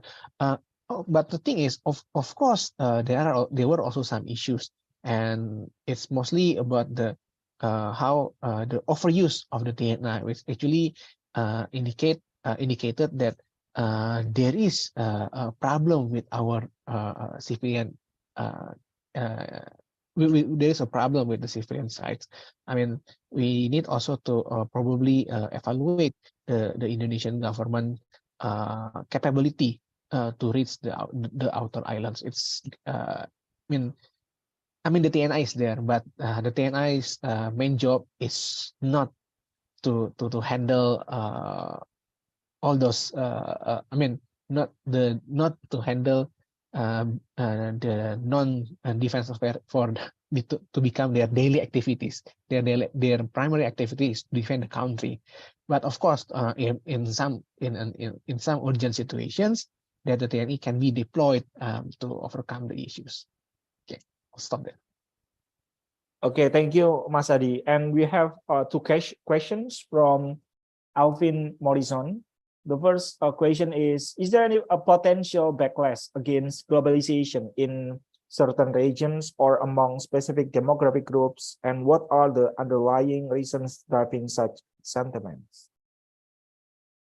And then I will come up with the second question. Maybe you can respond to the first question. Is it for me, Mas? This one in the chat box. Okay. Alvin Morrison. Okay. Globalization. Yeah. Okay. You see, the problem is somehow globalization also caused or sideline some of the domestic elements. So this also creates some kind of like a response from those domestic elements to maintain its existence. We know there is also this term of globalization, right? In IR term, that actually all this how this local element trying to protect itself, and in some of my colleagues even noted that actually terrorism, was part of this response towards globalization, in which that this globalization actually on the one hand it benefited a group of people, but on the other hand it's kind of like a sideline many people as well, that many people were left behind because of globalizations. Either they did not really enjoy the economic benefits that provided by globalizations, or even they become like their idea becoming outdated, or becoming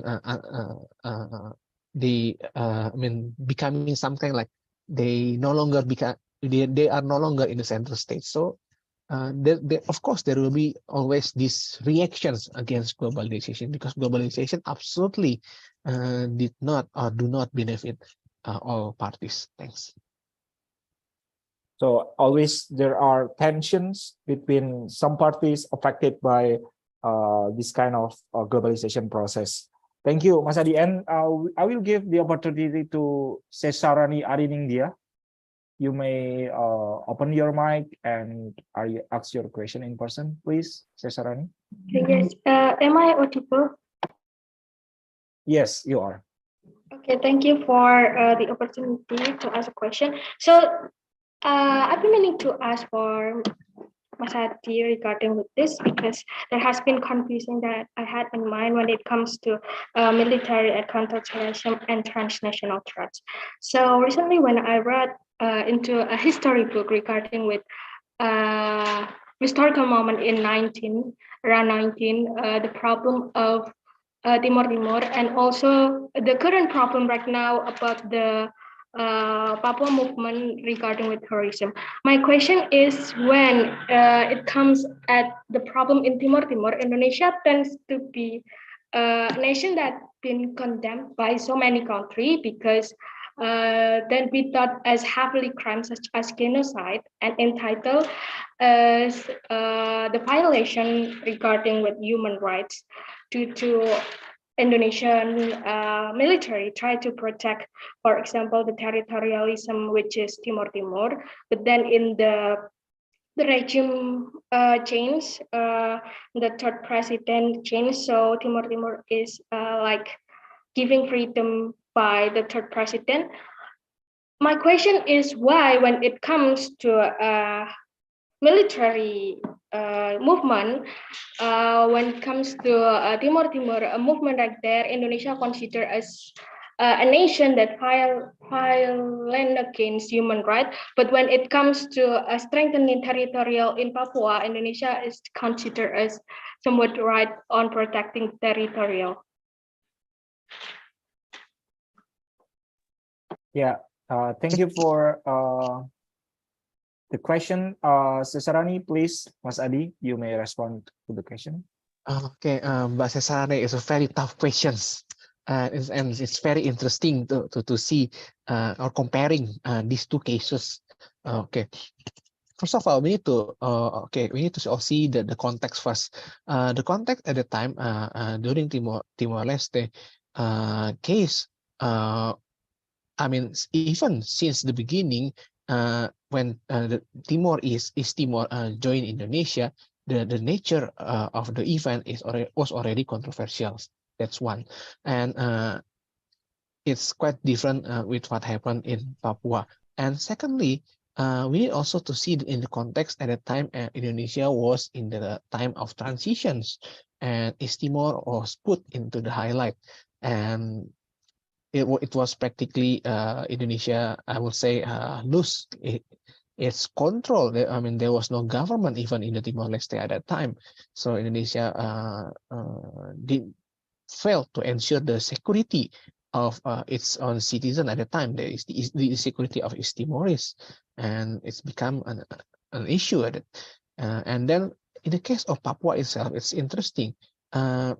Indonesia absolutely learned from what happened in the past, not only in Timor-Leste, but also in Aceh.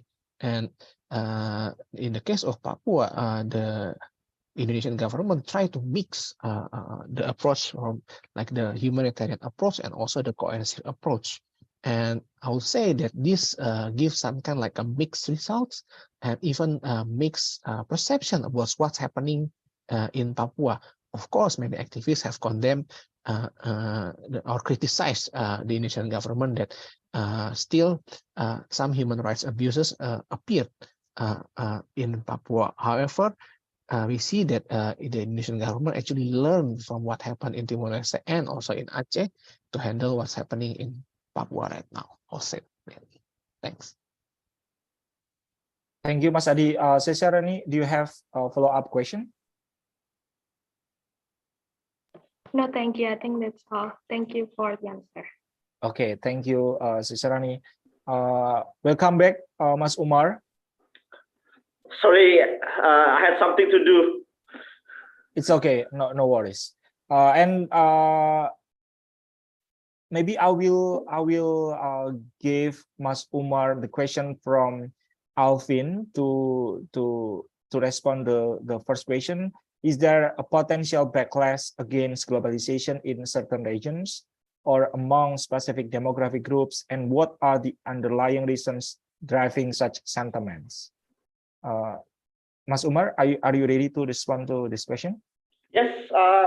Yes, first, sorry, I have to have some dinner first because it's in the middle of the dinner time.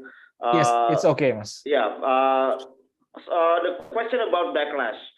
Yes, I do think that globalization can have a backlash, but as I have mentioned, we can't think of globalization as a singular phenomenon, right? So we're not assuming that globalization is only about US or Western centered globalizations, and then globalization, of course, have some consequences to other cultures. But I think we need to understand globalization as a dynamic process. So what I mean is this: if we think that globalization is something that has been centered on the Western institutions or Western countries, for example, we should also think that other countries are active actors. Right, they are not only the recipients of the culture; they are also actively involved in the process. So I think we need to understand that globalization or global connections should be responded. In the case of U.S. Post-Cold War globalization, as we know today, globalization can have a backlash for other culture. Right, so there are, for example, the Westernization. But it does not mean that other culture is only a passive actor in the region. For people in Southeast Asia, for example, globalizations in the sense that the Western-centered globalization is actually can become an opportunity for negotiation. And this is something that I think the process of creative institutionalization or creative internationalization of the global identity is important. So the globalization can be incorporated as a part of adoption of new culture, or it can be also involving the creative internalizations. So we need to assume that globalization is will be actually involving many actors in the process, and it's not only about having a backlash. Thank you, Mas Umar. We'll have Rafika Husna that is raising her hand. Please, Rafika, you may open your camera and your mic to ask your question in person.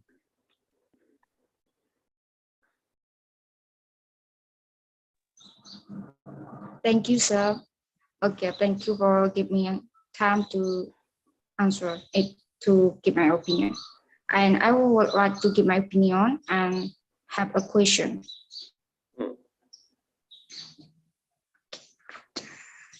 I would like to ask Andy about this research related to the politics of counterterrorism in post-authoritarian state. Indonesia experienced 1998 to 28, which concluded that the use of military force must be limited to us not to repeat the pre-reformation period in Indonesia, where she said that the participation of the military in solving the problem of terrorism in Indonesia provides an opportunity for the military authority to interfere in the domestic security of their country.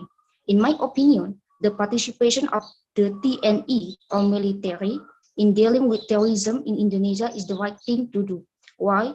Because for the first, the military cooperates with the police to deal with this threat, is reduce the terrorism threat in Indonesia. Although there is a rivalry between the police and the TNI, there is to a large of firmness between the government to differentiate between them. And for the reason for the existence of the military authority under Suharto was because at that time the military was given wider freedom, not only in the security sector, but they were given access in the political fields. So they were categorized as the state tools. And for the third reason, the problem of terrorism is a problem that has become a global threat and included crimes against humanity in international organizations, where Indonesia itself has experienced bad experience, of which the well-known tragedy is the Bali bombing, which killed hundreds of people from various countries. So the role of the TNI here is the needed in accordance with its duties, namely to protect the country. Well, it is known that the perpetrators of the Bali bombing also had linked with transnational terrorist networks. My question is, if according to SIR, this military action has gone too far in dealing with the problem of terrorism, then will the role of the police as security guard of the state be able to do this without the help of the TNI? Thank you. Thank you, Rafika. I will give the opportunity to Mas Adi to answer your question. So where will be the position or the role of national police when we give more, more position or more role to TNI to involve in this kind of military action combating the transnationalism threats? Please, Mas Adi. Okay, thank you, Mas Yohanes. Okay, but Rafika, it's a very interesting question.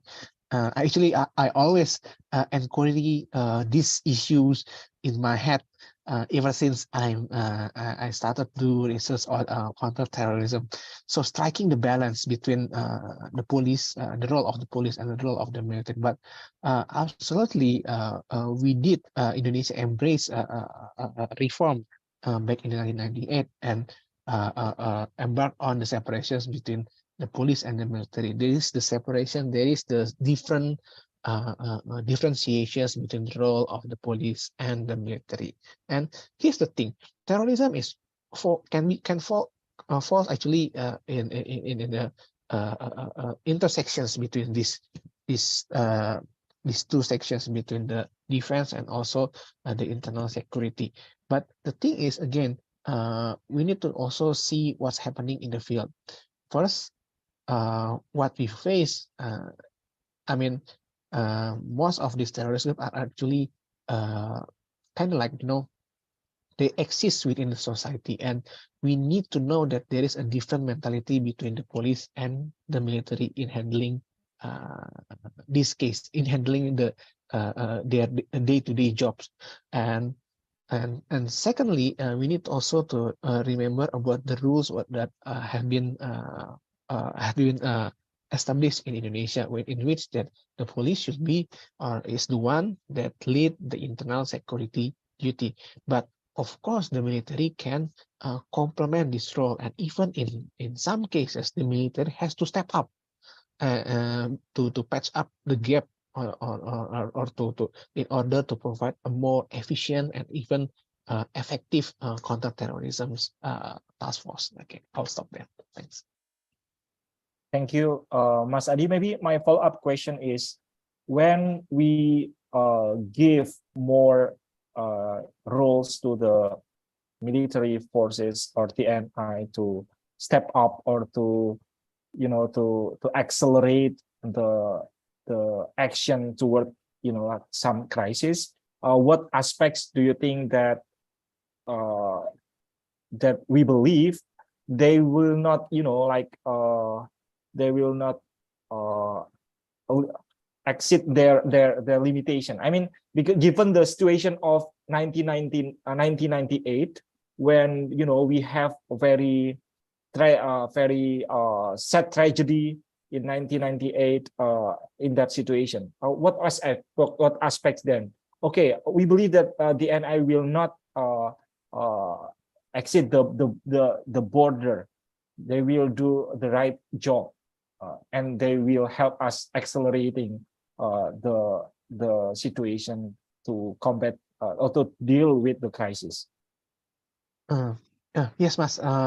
It's actually, yeah. I would say that when the time that the military needs to step up, actually when the police has no capability or in handling the type of the terrorists or the type of the threats, the type of the challenges.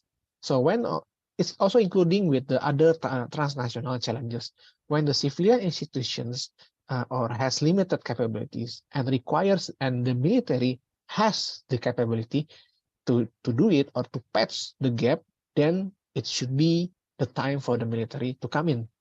So, but it should not be, the military has to be the first options in dealing with the transnational challenges, but only when the civilian government or civilian institutions has limited capability and the military has the capability to patch up. So it's quite different when you put the military as the first priority.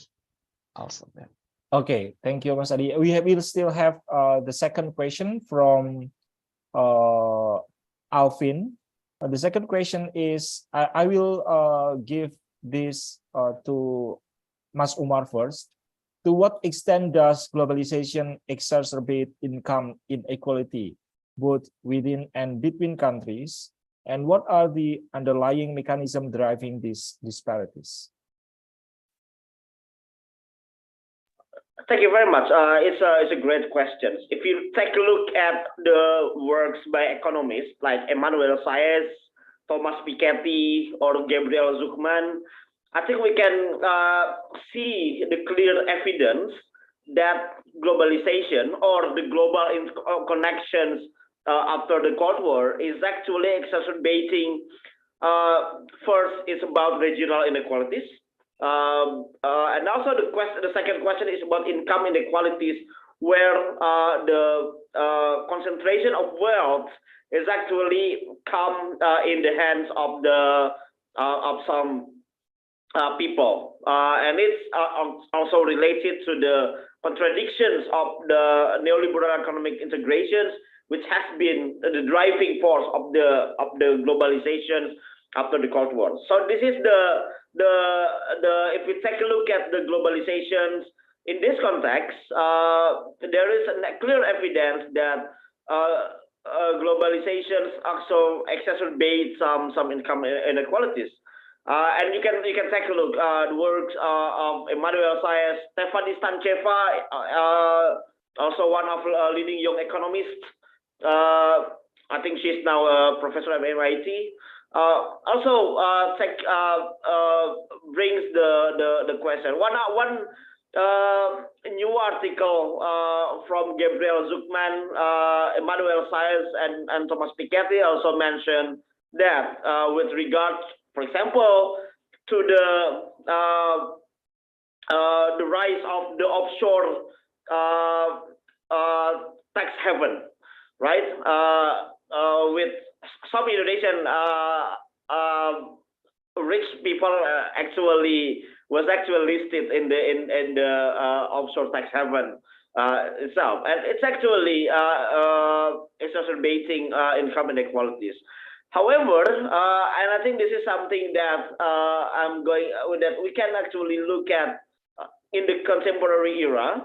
Now, for example, after the pandemic, there has been debates about inflation. If you take a look at the debate among political economists, there have been debate about sellers inflation, the inflation caused by profiteering by the companies. This is one of the clear evidence as well that globalization can exacerbate income inequalities. But as I mentioned before, we need to understand globalization not only as a singular process, right?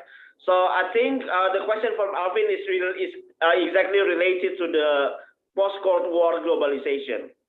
If we take a look at the other process of globalization, there might be another stories about whether or not globalization exacerbates income inequalities. But I think it will be in the hands of the historians to answer that.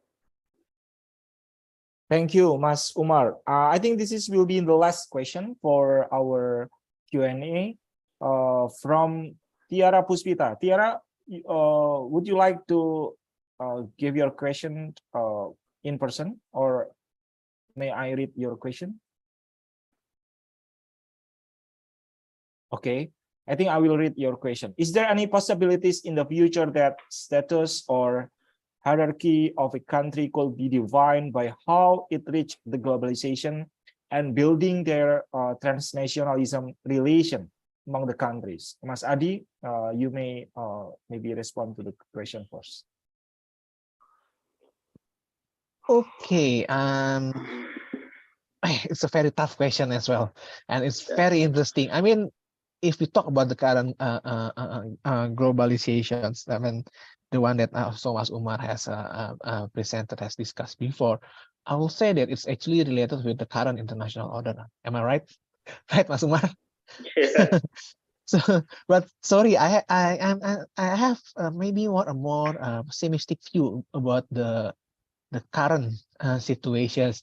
I mean, given the conditions that some of the great powers might want to maybe not revise, maybe change their place a bit in the international order, or maybe slightly upgrade itself, and then trying to redefine. I don't know whether redefine is the correct words, Mas Umar, with the current with those some great powers that aspire to to have this revisions of the international order.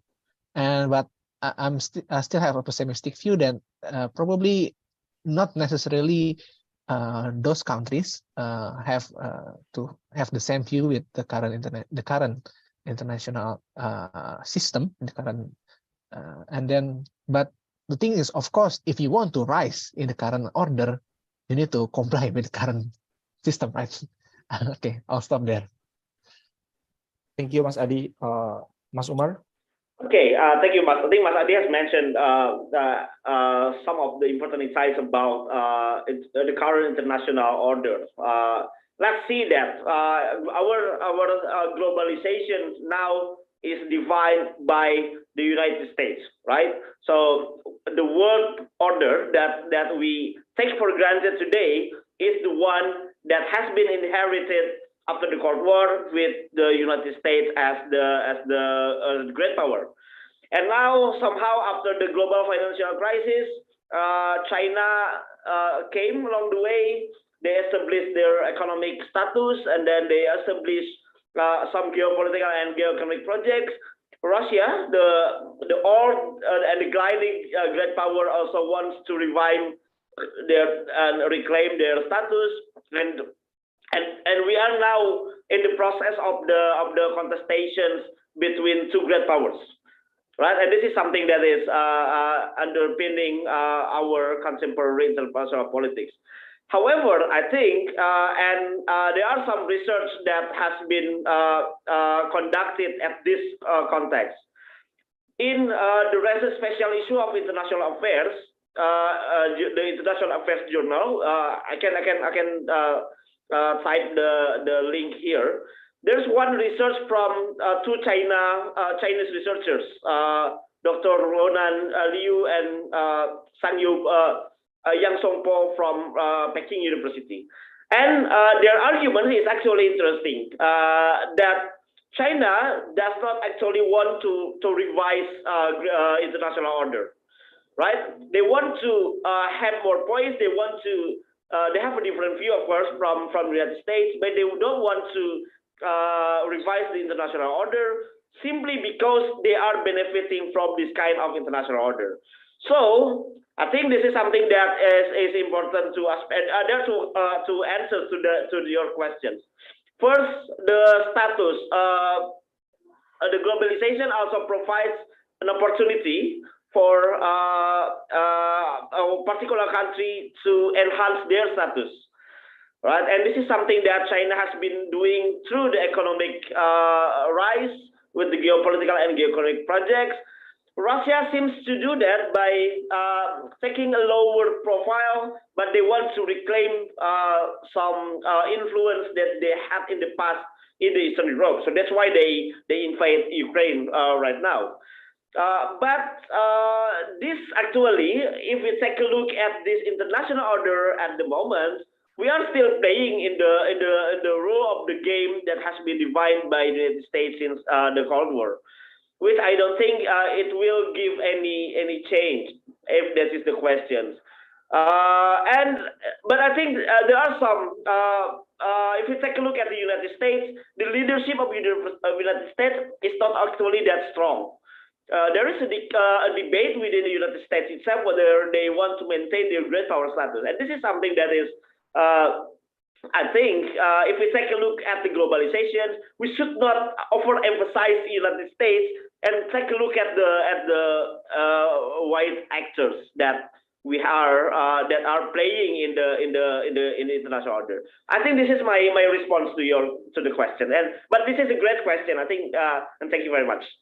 Okay, thank you, Mas Umar. So I think we are in the end of our session. So I will give opportunity to both of speakers to give your closing remarks. I will give the opportunity to Mas Umar. Please, Mas. All right. Okay. So I think I will just build on my latest comments about globalization. So one of the important things, and I haven't mentioned about this in globalization, is that we need to understand globalization is not as something that is dominated by the great powers, right? So that is something that is dominated by only by the ruler of the world, but take a look at the diverse actors, and this is something that is also an important way. If we want to understand globalization, then why not see at the role of the countries in Africa or in Caribbean or in Latin America, for example? See how their perspective, and their perspective is also matters. The second idea is about learning from history also matters. And this is something that I think Indonesian IR scholars seem to be, we tend to understand ourselves from an Indonesian perspective, but also there's a broader global historical approach that we can understand in the global context. So I think this is something that I can give as a closing remark. Mas Adi, your turn, please. Okay, thank you. So transnational challenges, yeah, it permeates national borders. However, one thing that we should not actually about it, this is about the context, that the context matters in this case. If you need to also need to think about the unique characteristics of the challenges, the challenge itself. So maybe the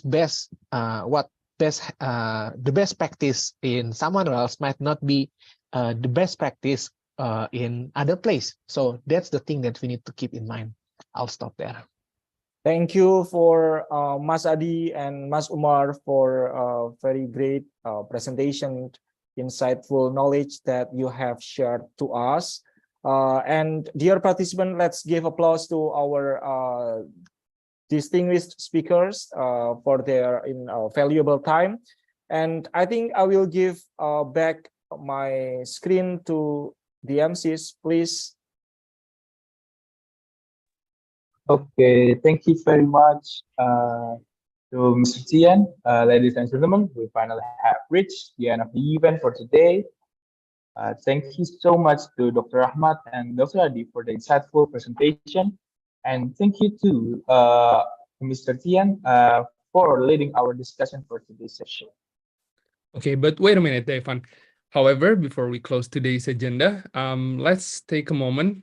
So we will take a documentation session first together. So please, everyone, to turn on your camera, give us your best smile, your best expression to, like picture your mood about today's session.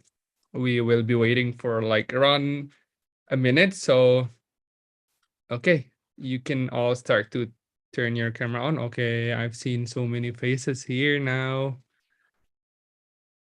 Okay. All right, Daifan.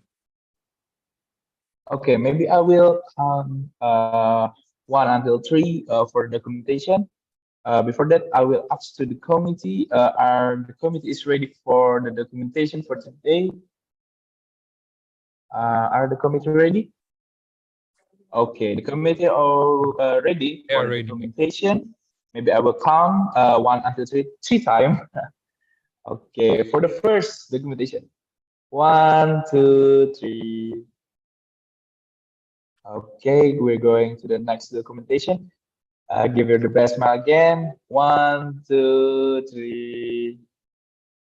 Okay, maybe last one. 1, 2, 3. Okay, thank you so much. Okay, before that, I will remind for all the attendees and participants here, please don't forget to fill the link that has been sent by the committee in the comment section below. Right. And thank you very much once again for all the speakers. On behalf of the organizing committees, we would like to apologize if we have made any mistakes throughout the event. We hope today's session will be beneficial for all of us. Once again, thank you so much, everyone, for gracing our session with your presence. We truly appreciate it. I wish you a nice day and see you tomorrow at 3 p.m. in Indonesian time. Good day, everyone. Good day, everyone. Bye-bye. Thank you very much.